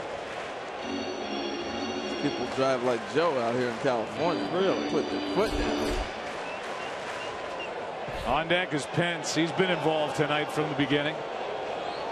Part of the order getting it done tonight for the Giants. 2-1. Popped up. Another scoreless frame put up by Neshek as Carpenter has it. And Santiago Casilla will come on to try and save it. Who's coming up? It'll be Cruz, Carpenter, and Jay. Anybody gets on, Holiday. Giants lead it by 2.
gear for every postseason team at the MLB.com shop.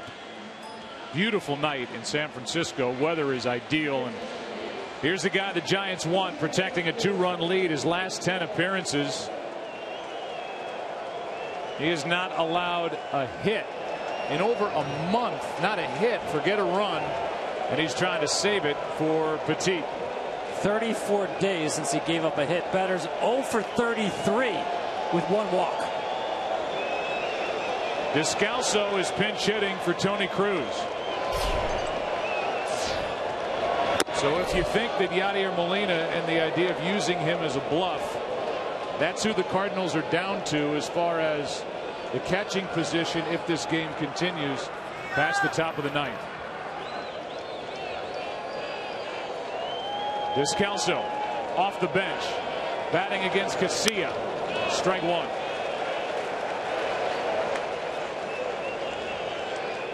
Michael Wacha and Trevor Rosenthal. Wacha if the Cardinals tie it.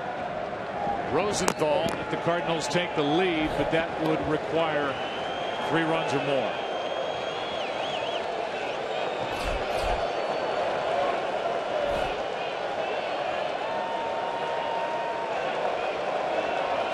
Three left-handed batters for Casilla to start the inning. Strike 2. Talked to Bruce Bochy before the game about the stuff of Casilla. He said he has thrown this hard in the past, but as far as his command, it's never been better. And for those that watch and participated in the WBC, that's where he really grew up and took off.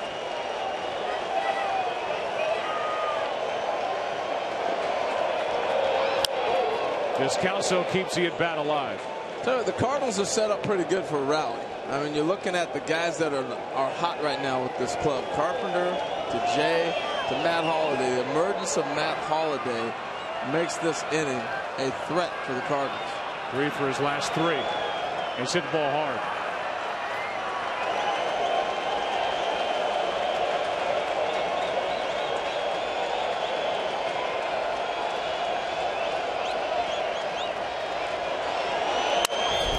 In the air, behind short for Crawford. 1 away.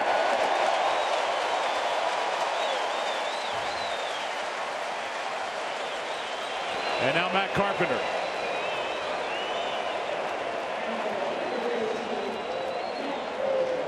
You wonder what's going through that mind as he walks up to the plate slowly, thinking about this at bat and this attack against Casilla, trying any way he can to get on.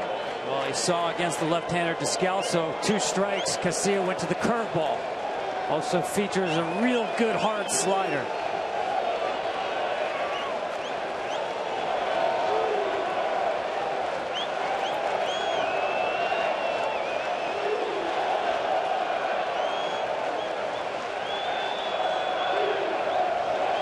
Yeah, you saw Buster Posey went through all the signs that Casilla wanted to throw a fastball in.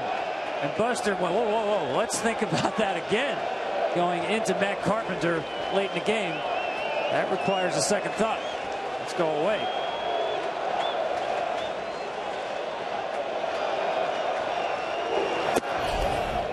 Down and in, ball 1. It's a good catch, Tom.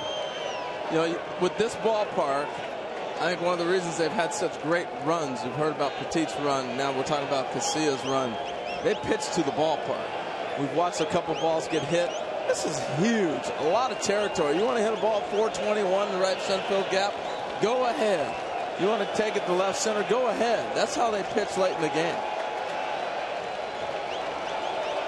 Under the guidance of pitching coach Dave Righetti, here's a 1-0. Strike 1.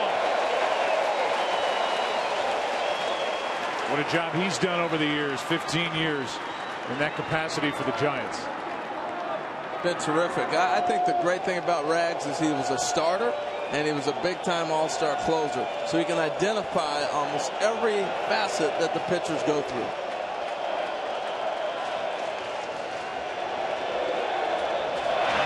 Strike 2.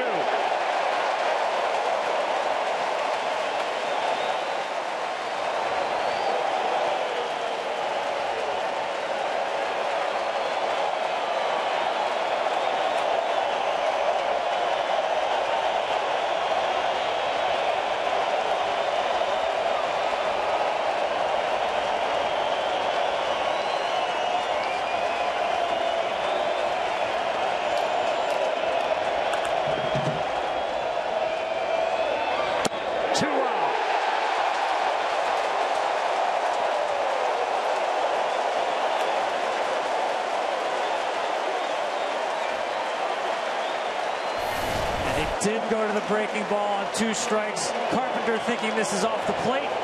Garcia gets the call. Well, he showed him a pitch he had not seen. And so often the great ones hold the back a pitch for an out pitch that a batter has not been able to see yet. That's a tough pitch to hit, a backdoor breaking ball. Now John Jay.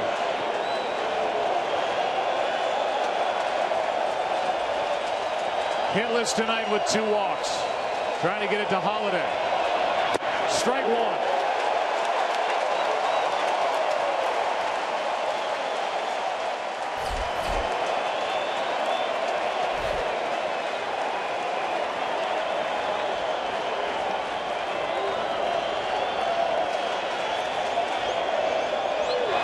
Strike 2.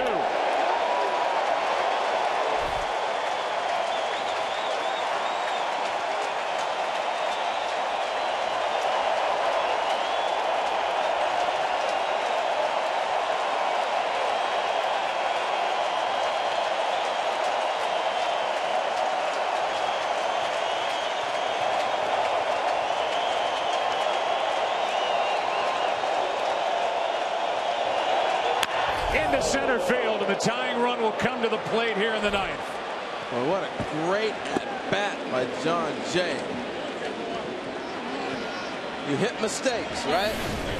This is a mistake. Right here, ball runs back over the middle of the plate, takes it right back up the middle. Yep, that was that 2-seamer. He wanted to run at the hip, and if anything, miss inside. Instead, it runs back into the barrel. They got it to the man of the hour. Holiday 3 for his last 3. Still does not have an RBI in this series. And his only home run of the postseason came in game 1 of the division series. Hit 20 during the regular season.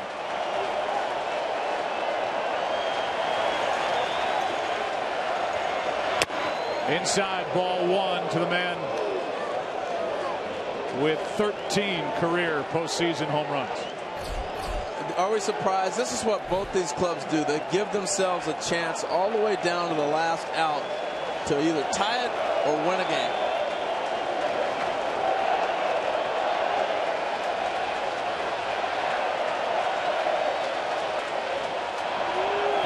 Strike 1.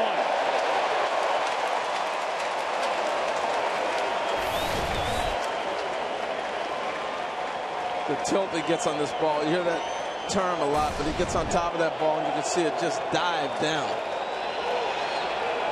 Has not shown the slider yet, which he features against right-handed hitters.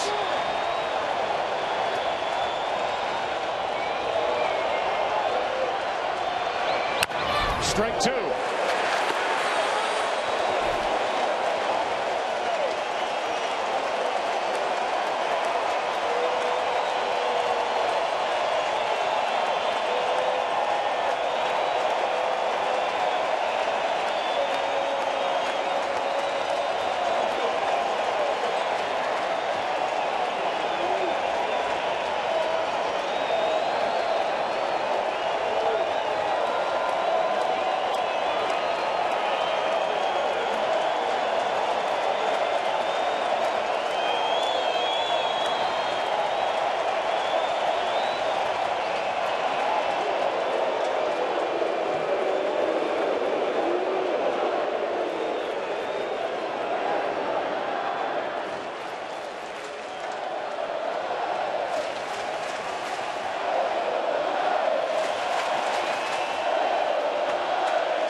What a game.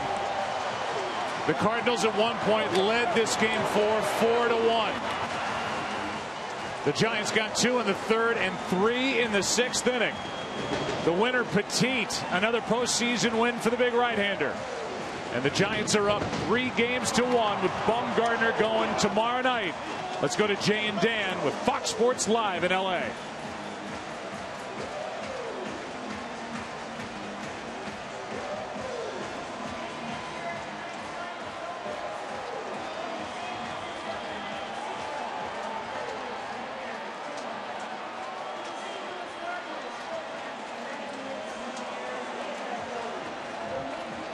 Well, guys, thanks. This was some game, and we've just seen more and more of the same. Not only a tight ball game, not only a well-pitched ball game for the Giants, but in the end, taking advantage of opportunity and scoring 3 runs in the 6th inning with only 2 hits. They just know how to win. Let's go down to the field. Here's Ken Rosenthal. Thanks, Joe. Buster, you guys have gone more than 200 at-bats without a homer. Obviously, they've made some mistakes. But that said, Crawford with the walk last night to get the winning rally going. Perez with the walk tonight to get the big inning going. How much of this is you guys pressing the action? Yeah, I think anytime you can put pressure on the defense, you got the opportunity for good things to happen. And we were able to come out with some big 2-out RBIs tonight to get back in the game. Yusmeiro Petit. He's done some big things this postseason. Everything seemed to change tonight when he came into the game. What impresses you the most about him? The guy he comes to work and is the same guy every day. He's been really good for us for a long time, and he's finally getting some recognition. It's what a weapon to have. Madison Bumgarner tomorrow night. Obviously, you guys are in a tremendous position. But how important is it to close this thing out and not go back to St. Louis? It's very important.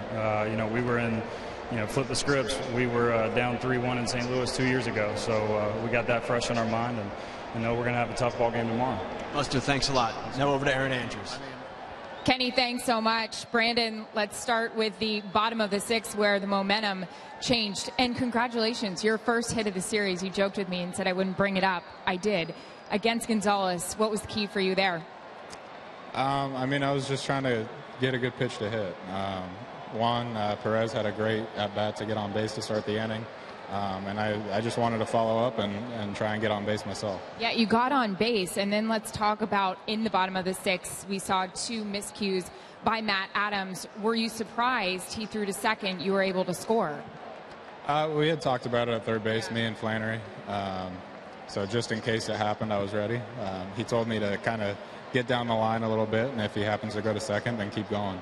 And fortunately, he did. Yeah, fortunately. We just heard Kenny talk to Buster Posey about Yusmeiro Petit. Having a guy in your pen like that and what he was able to do tonight, what was that like for you guys? He's been like that for us all year. He filled in when we lost Kane and pitched great.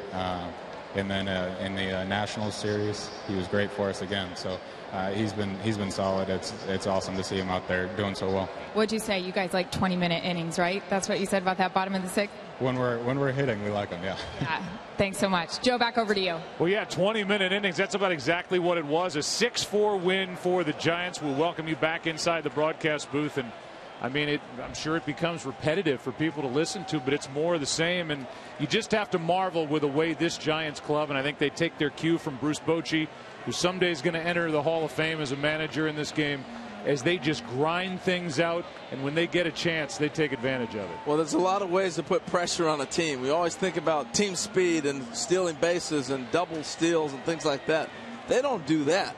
They put pressure on you by putting the ball in play and making you have to handle it. And so far, 2 games now in this series, because they put pressure on the defense, it's benefited the Giants. Yeah, holding back the Giants like trying to hold back water with your hands. They're going to find a crack, and especially when you give them one.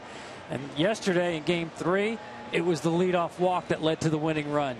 Today in Game 4, the leadoff walk led to that 3-run rally in the 6th. Yeah, so it's taken good at bats, and that's the way they've started these rallies. But then they know how to finish, and they know how to tack on, as they did with Buster Posey, who had a big game here tonight in Game 4. Hunter Pence is standing by as he checks in with Ken Rosenthal. Hunter, you guys have put some funky innings together throughout the postseason. What is the feeling like on the bench once you guys start to get it going? They keep saying that, and a lot of those innings are set up through good at-bats early in the innings. Some walks, some base hits, getting runners in scoring position, and then doing the little things right, putting the ball in play. When the infield is in, you got a lot of opportunities to score runs. So, I think you just got to continue to grind out good at-bats from the beginning of the inning all the way through. You got a contribution from Juan Perez tonight, from Matt Duffy, Crawford at the bottom of the order. Your bullpen, again, was really strong. How impressed are you with the depth of this roster, and how much of a difference is it making in this series? Yeah, I mean, there's been a lot of key points in each one of these games from any one of the guys, any number of the guys on our roster. I think we wouldn't be here right now if it wasn't for Petit. If it wasn't for what Yusmer's been able to do. Not only we put him in all sorts of roles, this guy has stepped up for us all season long, and I think you saw it tonight. He gave us a chance to get back in this ballgame, and you saw it in that 18-inning game. He went out 6 times with only the opportunity to lose, and brought us back in to get another chance. And I think you got to tip your cap to what he's been able to do. You can't find that. It's pretty special. 2 years ago, you clinched the National League right here. It was a wild scene. What do you expect it to be like here tomorrow night?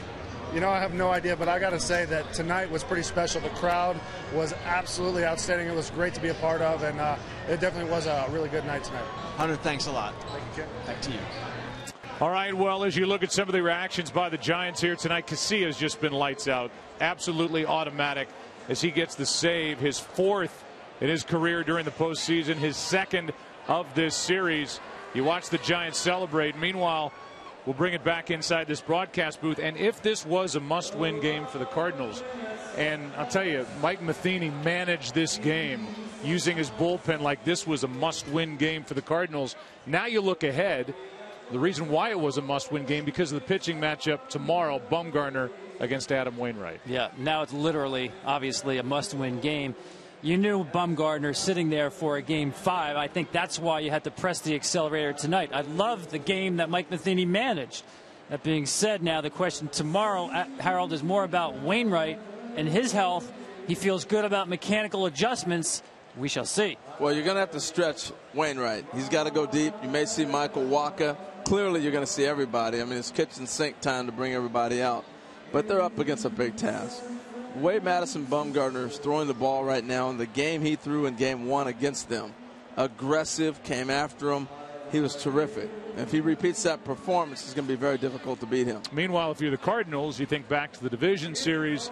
Not only were you not supposed to beat Clayton Kershaw, you certainly weren't supposed to come back down 6-1 in Game 1 and then turn around and beat him with a 3-run home run in the 7th inning in the decisive Game 4. So the Cardinals don't have to go too far back to think that they have hope in Game 5 tomorrow night. Another wild one here in San Francisco. The Giants take it 6-4, lead 3-1. Jay and Dan, back to you.